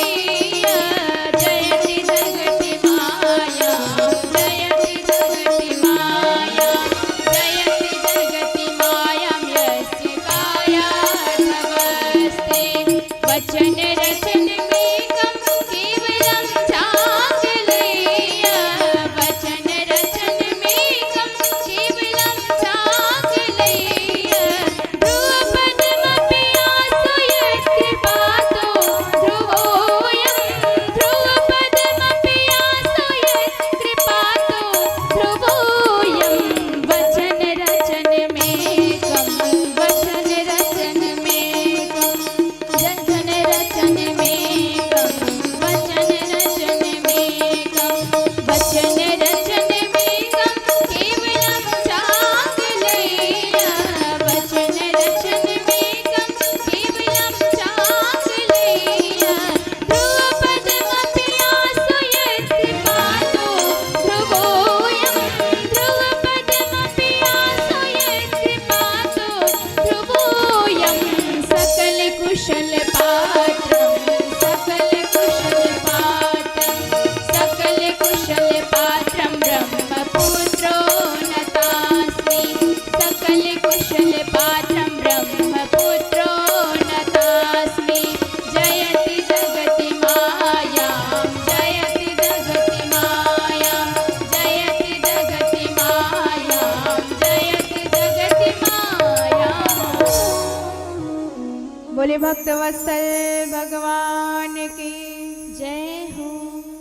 भक्ति महारानी कहती हैं, नारद जी आप जैसे संत की कृपा बरसी तो प्रहलाद जी महाराज भक्ति के परम आचार्य बने विराजमान हैं, और ध्रुव जी महाराज पर आपकी कृपा बरसी तो मात्र 5 वर्ष की अवस्था में भगवान को प्रकट कराने में समर्थ हो पाए हैं।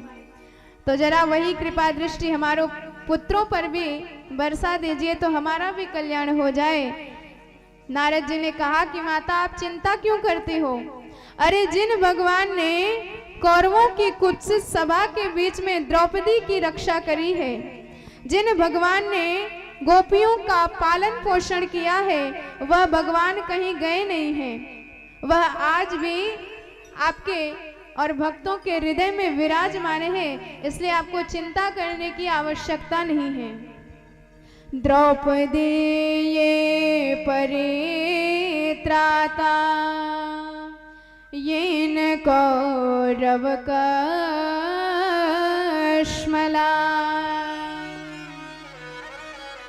पालिता गोप सुंदया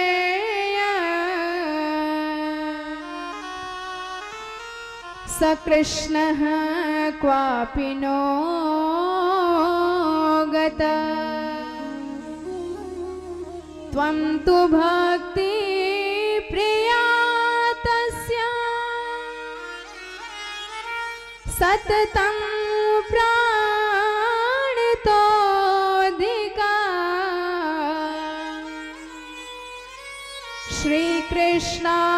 श्रीकृष्णाम्भोज चरणं स्मर दुःखं गमेष्यते।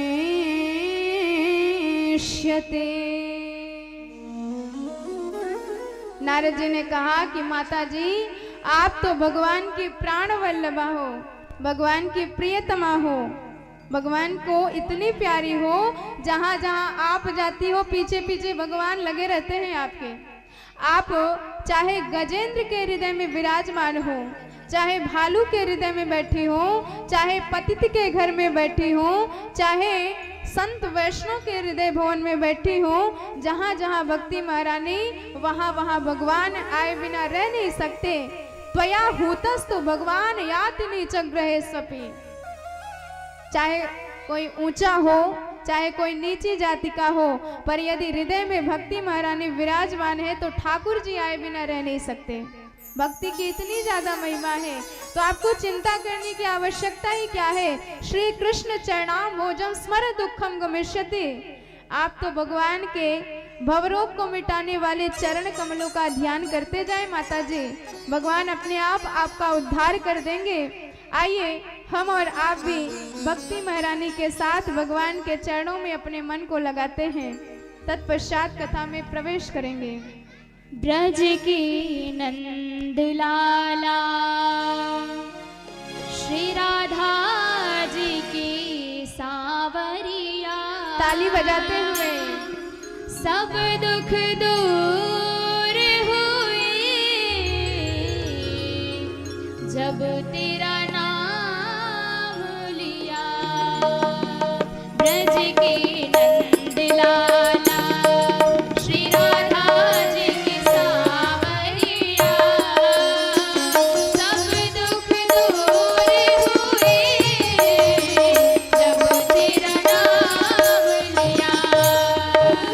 सब दुख दूर हुए जब तेरा नाम लिया।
बोले भक्तवत्सल भगवान की जय हो। तो नारद जी ने भक्ति मैया को समझाया कि भक्ति मैया, आप तो भगवान के चरण कमलों का ध्यान करो, आपके जितने भी दुख हैं, जितने भी ताप है, संताप है, भगवान सब दूर कर देंगे, क्योंकि आपको बड़ा प्रेम करते हैं। और नारद जी ने भी संकल्प लिया कि माता जी, यदि मैंने आपके दुख को दूर नहीं किया तो मैं भी हरि का दास नहीं। अन्यान धर्मान तिरस्कृत्य पुरुषकृत्य मोहोत्सवान तदा नाहम हरेर दास लोके त्वाम न प्रवर्तये। यदि मैंने समस्त साधनों को नीचे करके भक्ति की सर्वश्रेष्ठ संस्थापना नहीं कर दी तो मैं भी हरि का दास नहीं कहलाऊंगा। नारद जी ने संकल्प लिया, और जीवन में यही हमको समझना भी चाहिए कि आपके जीवन में भक्ति नहीं है, आप लाख यज्ञ कर देते हैं, लाख आप तपस्या करें, लाख अनुष्ठान करें, पर भक्ति ही नहीं है तो सब बेकार, व्यर्थ नहीं है, सबका महत्व है, पर सबक्ति भक्ति सहित किया जाए तभी उसका फल मिलता है, अन्यथा फल नहीं मिलता है। न तपोभेन वेदैश्च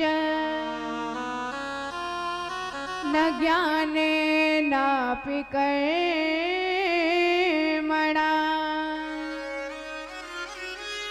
हरिः साध्यते भक्त्या प्रमाणं तत्र गोपिका।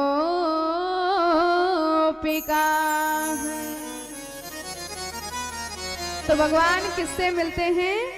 भक्ति के द्वारा।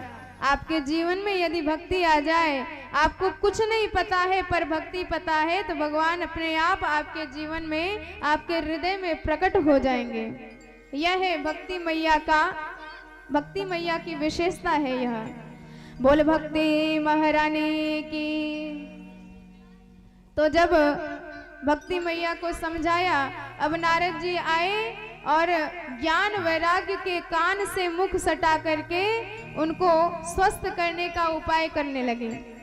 और वेद वेदांत घोषैश्च गीता पाठैर मुहुर्मुहुः, कान में बारंबार वेदों का पाठ किया। पर जब वेदों से भी कुछ नहीं हुआ तो वेदों के उपनिषदों का पाठ किया। जब उपनिषदों से भी कुछ नहीं हुआ, एक एक करके समस्त पुराण सुना दिए। जब इनसे भी कुछ नहीं हुआ तो सब शास्त्रों का सार गीता सुनाया। और गीता का पाठ एक बार नहीं, गीता पाठैर मुहुर्मुहुः, बारंबार गीता का पाठ किया। थोड़ी सी चेतना आई पर फिर बेहोश हो गए। बेचारे बड़े चिंतित हो गए और चिंतातुर नारद जी को देखा तो आकाशवाणी हुई, व्योमवाणी तदैव भूम्ना ऋषे खिद्यतामिति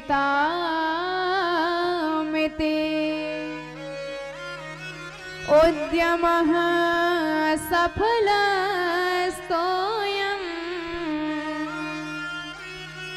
भविष्यति न संशयः।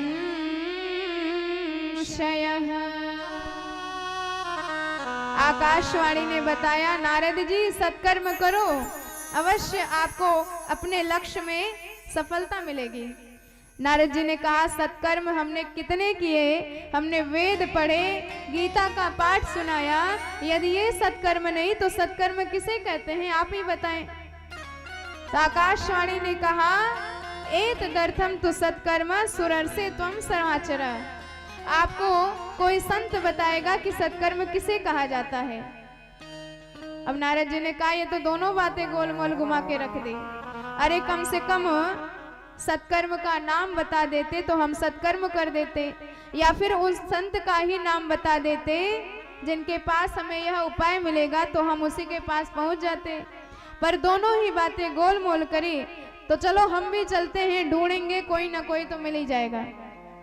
नारद जी अब धरातल पर आए, एक एक छोटे मोटे कोई संत दिखाई देते हैं, साधु दिखाई देता है, तो उससे प्रणाम करके एक ही प्रश्न करते हैं कि सत्कर्म किसे कहा जाता है। अब जितने संत थे नारद जी को देखकर वैसे ही घबरा जाते कि नारद जी पूरे दुनिया में घूमने वाले, पूरे ब्रह्मांड में जिनकी गति है, साक्षात ब्रह्मा जी के बेटे हैं, ऐसे नारद जी हमसे पूछते हैं सत्कर्म किसे कहते हैं, हम क्या बता पाएंगे। स्वयं तो नारदे नापी योगिना, साक्षात नारद जी योगियों के गुरु होकर भी नहीं जान पाए। तत्कथम शक्यते वक्तुर मित्र रिह मानुषे, तब हम मानव किस गिनती में हैं।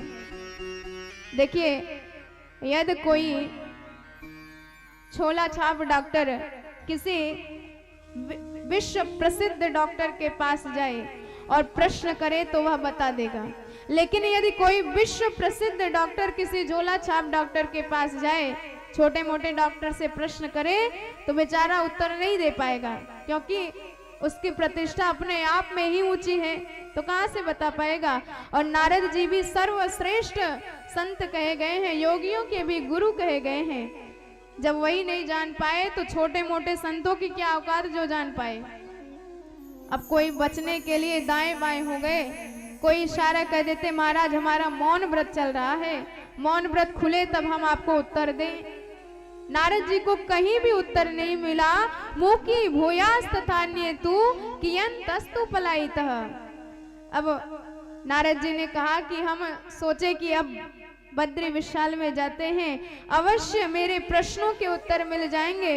तो महाराज जैसे ही मैं बद्री विशाल में गया तो आपके दर्शन हो गए, तो आपने प्रश्न किया, सारी घटना हमने सुना दी, अब क्या करना है कैसे करना है आप ही जानो, क्योंकि आप भी कोई छोटे मोटे संत नहीं। अरे आप सदैव वैकुंठ पहुंच गए, और जब जय विजय ने आपको रोकने का प्रयास किया तो आपने त्रेणी भ्रिकुटी करी और उनको 3 जन्म के लिए राक्षस बना दिया।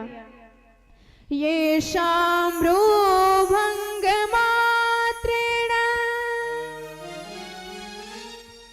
द्वारपालो हरे पुरा,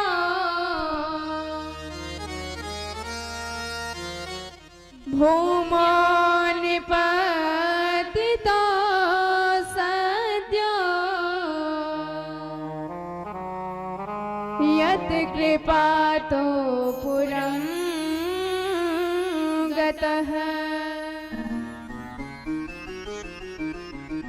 हरि शरणमेवं हि नित्यं येषां मुखे वचः अथ काल समादिष्टा।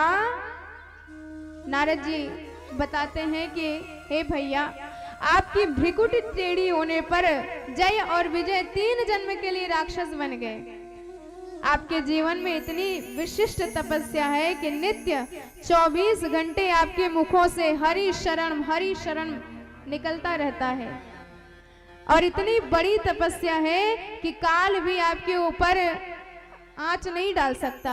अथ काल समादिष्टा, आप 5 साल से कभी 6 साल के नहीं हुए, काल भी आपकी गति बाधित नहीं कर सकता। तो जरा मुझ पर भी कृपा दृष्टि डालिए, मेरे प्रश्नों का उत्तर दीजिए, उस सत्कर्म का नाम क्या है, और आप जैसा कोई श्रेष्ठ संत अब मिल नहीं सकता। सनत कुमार मुस्कुराते हुए कहने लगे कि नारद जी एकदम सही पते पे आए हो। सत्कर्म किसे कहते हैं यह हम आपको बताएंगे, एकदम बढ़िया जगह आए हो आप। सत्कर्म सूचको नित्यं ज्ञान यज्ञ स्मृतो बुधो, श्रीमद् भागवतालापम्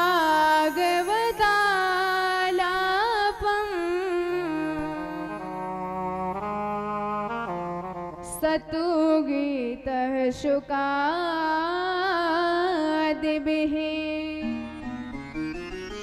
सनत कुमारों ने बताया कि महाराज आपका प्रश्न जो आपने पूछा कि सत्कर्म किसे कहते हैं, और मैं कहता हूँ सत्कर्म है श्रीमद् भागवतालापः। साक्षात सुखदेव भगवान के मुखार बिंदु के से गाई गई श्रीमद् भागवत कथा ही सत्कर्म कही गई है। यदि आपने मेरे कहने से एक बार भी श्रीमद् भागवत की कथा ज्ञान और वैराग्य को सुना दी तो मैं प्रतिज्ञा करता हूँ कि ज्ञान वैराग्य के सारे रोग दूर हो जाएंगे, वह स्वस्थ होकर अपनी मैया के साथ नाचेंगे।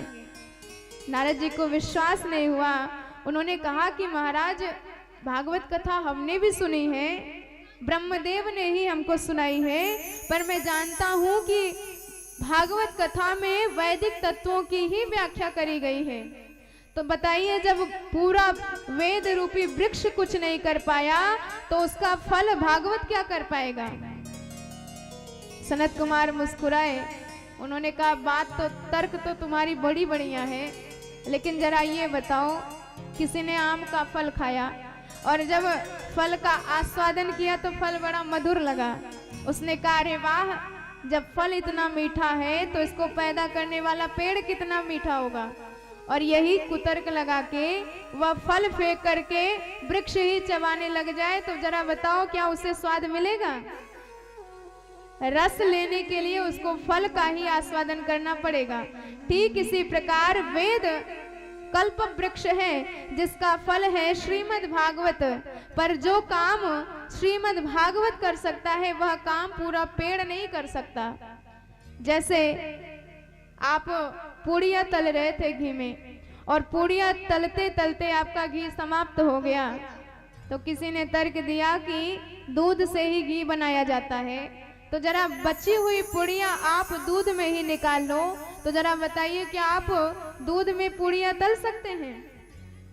आपको पूड़ियाँ तलने के लिए घी की ही आवश्यकता पड़ेगी, भले ही वह घी उस दूध से पैदा हुआ है, पर जो काम आपका घी करेगा वह काम दूध नहीं कर सकता है। गन्ने के रस से ही मिठाई बनती है, पर जो काम शक्कर कर लेता है वह काम गन्ने का रस नहीं कर पाता। तो ठीक इसी प्रकार जो काम भागवत करेगा वह काम वेद नहीं कर पाएगा। आमूलाग्रम रसम तिष्ठम न स्वाद्यते यथा अथ काल समादिष्टा तथा भागवती कथा। इसीलिए श्रीमद् भागवत का अलग ही अपना महत्व है। फले विश्व मनोहर। जब ऐसी बातें बताई तो बड़े गदगद हुए नारद जी। उन्होंने कहा कि महाराज, अब मैं समझ गया, कोई कितना भी पढ़ा लिखा हो, किसी के पास चाहे जितनी डिग्री हो, पर जब तक किसी संत सद्गुरुदेव की कृपा नहीं मिलती तब तक उसके अज्ञान दूर नहीं हो पाते। संत की ही कृपा होती है तब जाके शास्त्रों में उसकी गति बन पाती है, शास्त्रों में उसकी मति संभल पाती है, नहीं तो बेचारा अटक जाएगा, उसी में भटक जाता है। तो गोस्वामी तुलसीदास जी भी यही वर्णन करते हैं, बिनु सत्संग विवेक न होए, बिनु सत्संग विवेक न होए, बिनु सत्संग विवेक न होए, बिनु सत्संग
भक्तवत्सल भगवान की जय हो। तो बिना सत्संग के हमें वह ज्ञान नहीं मिल पाता।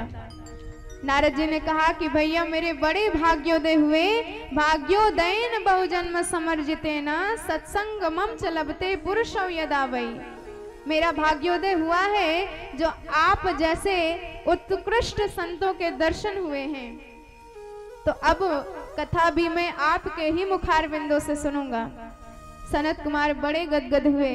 हम तो टहल ही इसलिए रहे थे, हमारे लिए तो एक ही स्थान सर्वश्रेष्ठ है, गंगा द्वारे समीपे तु तटम आनंद नामकम। हरिद्वार पर गंगा जी के किनारे एक आनंद नाम का तट है, वहीं पर यह श्रीमद् भागवत की कथा होगी। अब जब यह बातें कही तो नारद जी गंगा जी के तट पर आए, हरिद्वार पर, और वहां पर गंगा जी के बालुओं को ही एकत्रित करके छोटा सा मंच बना दिया। चारों कुमार व्यास गद्दी समझकर उसी पर विराजमान हो गए। नारद जी ने भक्ति मैया को ज्ञान वैराग्य सहित आवाहित किया और तीनों अदृश्य रूप में भगवान की कथा का रसपान करने लगे। और इधर जैसे ही समस्त संतों को पता चला कि साक्षात सनत कुमार नारद जी को कथा सुना रहे हैं, भगवान की कथा हो रही है, तो जितने विरक्त संत थे सब अपने शिष्य परिकर के साथ, और जितने गृहस्थ संत थे सब अपने परिजनों, पुत्र, स्त्री इत्यादि परिकर के साथ दौड़े भागे आ रहे हैं भगवान की कथा का रसपान करने के लिए। भृगुर वशिष्ठ शवनस्य गौतमो मेधा तिथिर देवल देवरातो पाराशरो गादि सुतोत राम मृकंड पुत्रो त्रिज पिप्पलादो योगेश्वरो व्यास पराशरो च छाया सुको जाजलि जहनु मुख्या सर्वेप्यमी मुनिगणा स पुत्र शिष्या स्वस्त्री विराय युर्ति प्रणयेन युक्त्वा। बड़े बड़े ऋषि गण भगवान की कथा सुनने के लिए दौड़े भागे चले आ रहे हैं। आसन गद्दे का कोई काम ही नहीं, सब गंगा जी के कोमल कोमल बालुओं में ही गद्दे जमा लिए, आसन जमा लिए, और बड़ी जय जयकार के साथ, शंख शब्दोच्चार के साथ दिव्य भगवान की कथा का प्रारंभ किया गया। जय शब्दों, नमः शब्दों, शंख शब्दस तथैव च। और सनत कुमारों ने कथा प्रारंभ करी। कहते हैं कि भगवान की कथा हमेशा श्रवणीय है, जब भी मौका मिले तो भगवान की कथा अवश्य सुननी चाहिए, क्योंकि जिंदगी में आप कभी फुर्सत नहीं पाओगे कि एक क्षण बैठ करके प्रेम से भगवान का नाम ले सके, भगवान का जप कर सके, ध्यान लगा सके। तो बड़े सौभाग्य से भगवान की कथा प्राप्त होती है, और जब भी प्राप्त हो तो आप पूरे मन से, पूरे भाव से, पूरे श्रद्धा से भगवान की कथा का श्रवण करें। सदा सेव्या सदा सेव्या श्रीमद् भागवते कथा यस्या स्मरण मात्रेण हर्षितं समाश्रयेत्।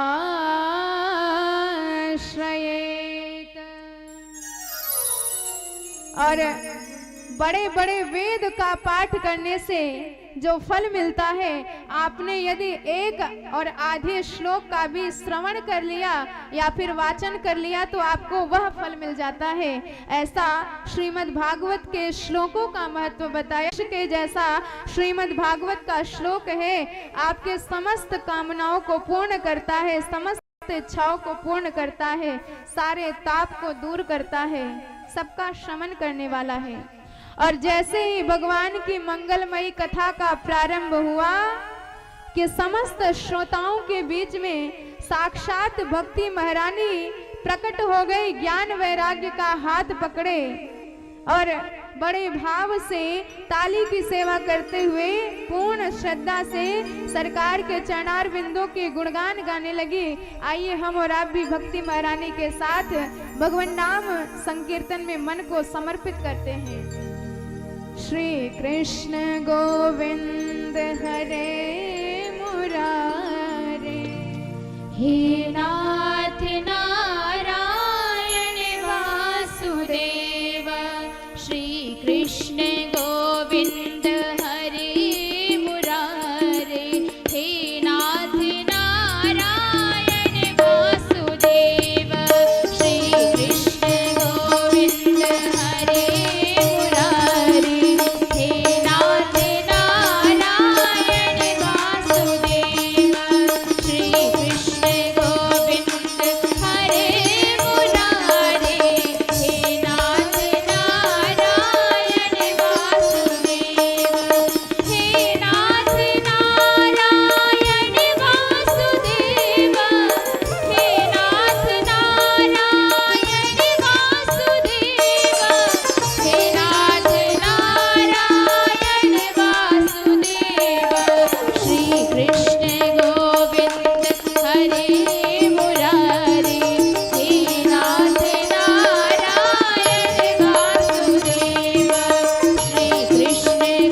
बोलिए भक्तवत्सल भगवान की जय हो। भक्ति सुतौ तौ तरुणा गृहीत्वा प्रेमैक रूपा सहसा विरासे श्री कृष्ण गोविंद हरे मुरारे हे नाथ नारायण वासुदेव नाथेति नामानि मुहुर्वदन्ति। बारंबार भगवान नाम संकीर्तन करते हुए भक्ति महारानी ज्ञान वैराग्य का हाथ पकड़े प्रकट हुई और समस्त श्रोता बंधुओं के बीच में ताता थैया करके नृत्य करने लगी, नर्तन करने लगी। और जब समस्त श्रोता बंधुओं ने भक्ति महारानी को देखा तो आपस में विचार विमर्श करने लगे।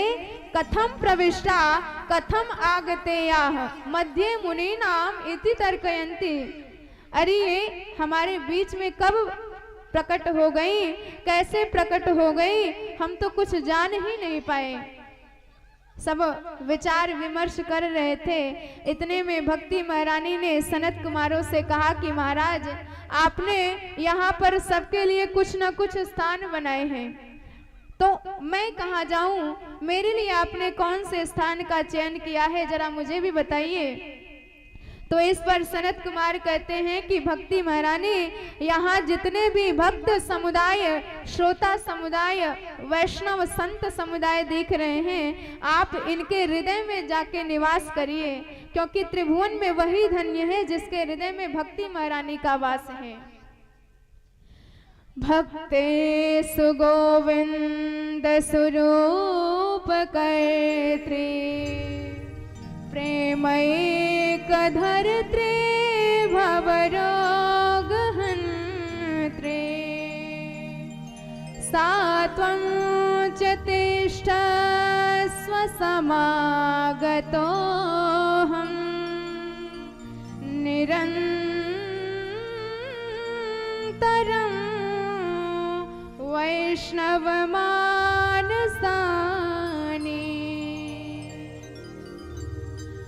तो यही नारद जी ने, सनत कुमारों ने बताया कि आप समस्त वैष्णवों के हृदय भवन में विराजमान हो जाइए। सकल भुवन मध्य निर्धनास्तेपि धन्या निवसति हृदये शाम श्री हरेर भक्ति रेखा हरिरप निज लोकम सर्वथातो विहाय प्रविशति हृदय शाम भक्ति सूत्रोपनब्ध। भगवान पहले दासों के हृदय में झांक कर देखते हैं। जैसे भगवान ने, ठाकुर जी ने हृदय भवन में झांका और झांकते ही काम क्रोध मद लोभ ईर्ष्या छल कपट द्वेष अनेकानेक दुश्मन दिखाई दिए। भगवान समझ गए कि हाउसफुल है, हमारे लिए कोई भी सीट नहीं बची है, तो बेचारे लौट जाते हैं। तो आपके हृदय में यदि काम है तो राम कभी नहीं आएंगे। जहां काम तह राम नहीं, प्रेम गली अति साकरी तामे दो न समाए। ये हृदय भवन इतना संकरा है कि इसमें दो लोग नहीं आ सकते, या तो काम ही रहेगा या तो राम ही रहेंगे। तो जैसे ही राम आपके हृदय भवन में काम देखते हैं तो तुरंत लौट जाते हैं। पर यदि ठाकुर जी ने हृदय भवन झांका और झांकते ही हृदय भवन खाली खाली सा नजर आया, और खाली होने के साथ एकदम चकचका साफ सफाई उसमें दिखाई दी, तो ठाकुर जी समझ जाते हैं कि साक्षात भक्ति महारानी ने यहाँ झाड़ू चलाई है। क्योंकि हमारी भक्ति महारानी ऐसी सफाई की झाड़ू चलाती हैं, चाहे जितना जन्म जन्मांतर का कल्पांतर का आपका हृदय भवन गंदा हो, सारा हृदय भवन तुरंत स्वच्छ हो जाता है। वैसे हमारी माताएं खूब अच्छे तरह से जानती हैं कि साफ सफाई कैसे करी जाती है। माताओं के जितना बढ़िया कोई नहीं जानता साफ सफाई करना। अब कोई बहुत ही फूहड़ हो तो उसकी बात भगवान खुद जाने, लेकिन स्त्रियों में यह गुण होता है साफ सफाई करने का। तो हमारी भक्ति महारानी भी यदि हृदय भवन में आ जाती हैं तो सारे दुर्गुणों को, सारे मलिनता को स्वच्छ कर देती हैं। हृदय भगवान के रहने योग्य बना देती हैं, परिमार्जित कर देती हैं, परिष्कृत कर देती हैं। क्योंकि हमको तो नहीं पता भगवान को क्या पसंद है, पर भक्ति मैया को खूब पता है कि सरकार को क्या पसंद है। इसीलिए यदि आप भोजन बनाओ और उसमें तुलसी दल चढ़ा दो और प्रार्थना करो कि भक्ति मैया, हे तुलसी मैया, हमें तो नहीं पता भगवान का स्वाद कैसा है, पर आप खूब अच्छी तरह से भगवान की सेवा करना जानती हैं, इसलिए जो भी कमी हो आप उसे तत्क्षण पूरी कर दीजिए। तो साक्षात भक्ति स्वरूपा तुलसी जी हैं और उन कमियों को पूरा कर डालती हैं। तो इसी प्रकार भक्त के हृदय को भगवान के योग्य बना देती हैं भक्ति महारानी। और जब भक्ति महारानी से संयुक्त हृदय भवन को ठाकुर जी देखते हैं तो जबरदस्ती उस भक्त के हृदय में घुसपैठ करते हैं, और एक बार घुस पाए तो फिर दोबारा निकल नहीं पाते, क्योंकि भक्ति मैया उन्हें बांध के रख देती हैं। तो इसीलिए आपने श्रवण किया कैसे भगवान की दिव्य मंगलमयी कथा से, भागवत की कथा से भक्ति मैया का उद्धार होता है, ज्ञान वैराग्य का उद्धार होता है। तो भक्त भगवंत से यह समन्वित संपूर्ण श्रीमद् भागवत महापुराण है, जिसमें आपको भक्त की चर्चा, भक्ति की चर्चा और भगवान की चर्चा मिलेगी। तो ऐसी कथा का रसपान आप नित्य करते रहें। आज आइए भगवान के चरणों में मन को सम्मिलित करते हैं और वाणी को यही विश्राम देते हैं। कल समयानुसार हम सब कथा में प्रवेश करेंगे और भगवान की कथा का लाभ उठाएंगे। बोले भक्तवत्सल भगवान की जय हो, श्रीमद् भागवत महापुराण की जय हो, राधे रानी सरकार की जय हो। संतन की संग लागी रे, संतन की संग लागी रे, तेरी अच्छी बनेगी। संतन के संग लागी रे, तेरी अच्छी बनेगी। संतन के संग लागी रे, तेरी अच्छी बनेगी। अच्छी बनेगी तेरी, अच्छी बनेगी, अच्छी बनेगी तेरी, अच्छी बनेगी, अच्छी बनेगी तेरी किस्मत जगेगी। होए तेरू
बिहारी लाल की।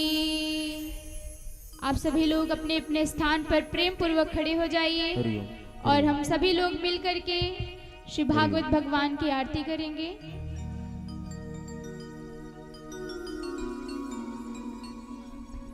ओम इदगुम हविः प्रजननं वै अस्तु दशवीरगुम सर्वगणगुम सस्तये आत्मशनि प्रजाशनि पशशनि लोकशनि भयशनि।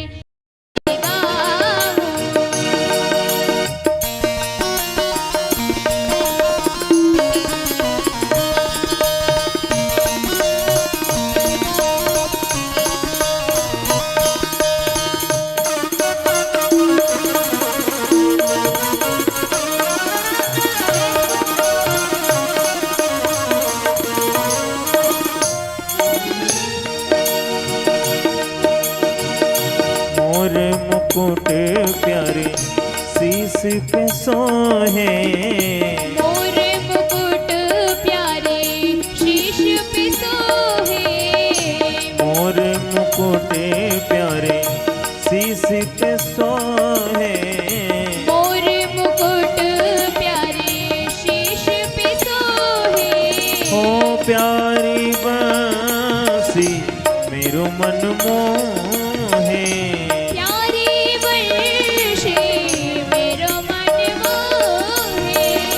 देख छवि पे बलिहारी में जाऊं, देख छवि में बलिहार के जाऊं। श्री बांके बिहारी ते आरती गाऊं, बांके बिहारी तेरी आरती गाऊं।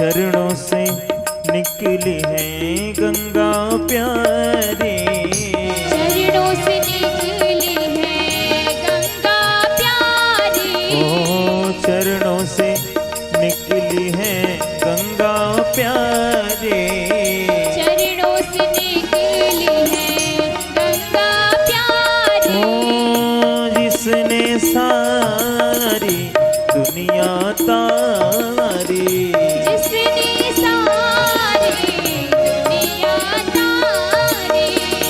उन चरणों के मैं दर्शन पाऊं, चरणों की मैं दर्शन पाऊं। श्री बांके बिहारी तेरी आरती गाऊं। श्याम सुंदर तेरी आरती गाऊं।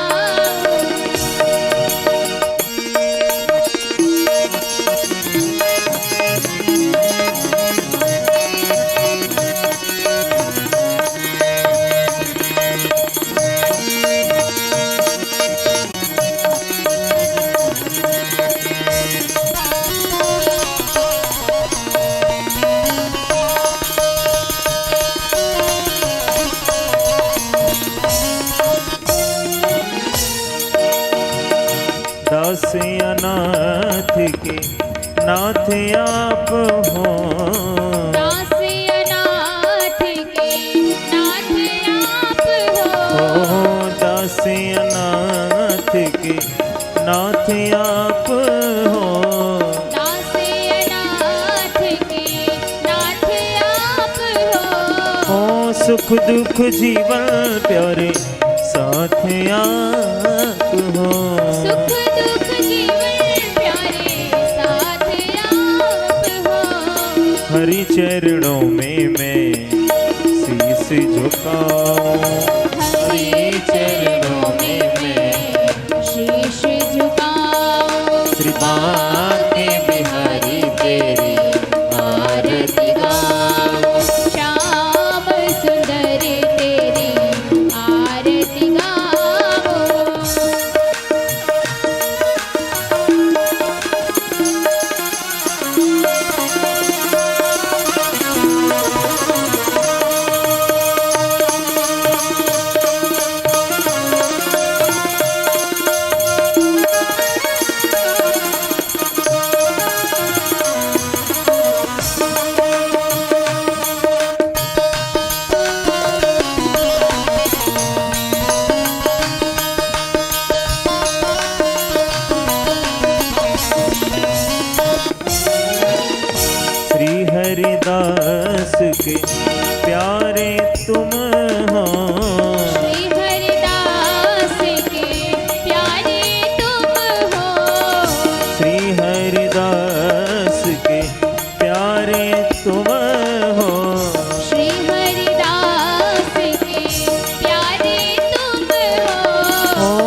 युगल सभी बलि बलि जाऊं। बाके बिहारी तेरी आरती गाऊं। श्री बाके बिहारी तेरी आरती गाऊं। श्याम सुंदर तेरी आरती गाऊं। बाके बिहारी तेरी आरती गाऊं। कर्पूर गौरम करुणावतारम संसार सारम मुनिकेन्द्रहारम सदा वसन्तं हृदयारविन्दे भवं भवानी सहितं नमामि। त्वमेव माता च पिता त्वमेव त्वमेव बन्धुः च सखा त्वमेव त्वमेव विद्या द्रविणं त्वमेव त्वमेव सर्वं मम देव देव। त्वमेव सर्वं मम देव। हरे राम राम राम हरे हरे हरे कृष्णा कृष्ण कृष्ण हरे हरे हरे राम राम राम हरे हरे हरे कृष्णा कृष्ण कृष्ण हरे हरे। श्री कृष्ण गोविंद हरे मुरारे हे नाथ नारायण वासुदेव। श्री कृष्ण गोविंद हरे मुरारे हे नाथ नारायण वासुदेव। राधे कृष्ण राधे कृष्ण राधे कृष्ण राधे कृष्ण राधे कृष्ण राधे कृष्ण राधे कृष्ण राधे कृष्ण राधे कृष्ण कृष्णा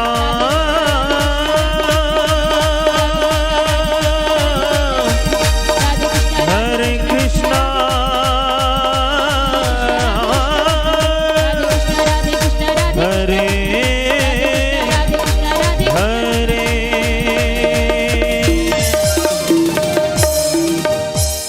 जलेन शीतलीकरणं पुष्पै देवाभिवन्दनम् आरोग्यार्थे आत्माभिवन्दनम्। मन्त्रपुष्पाञ्जलिः।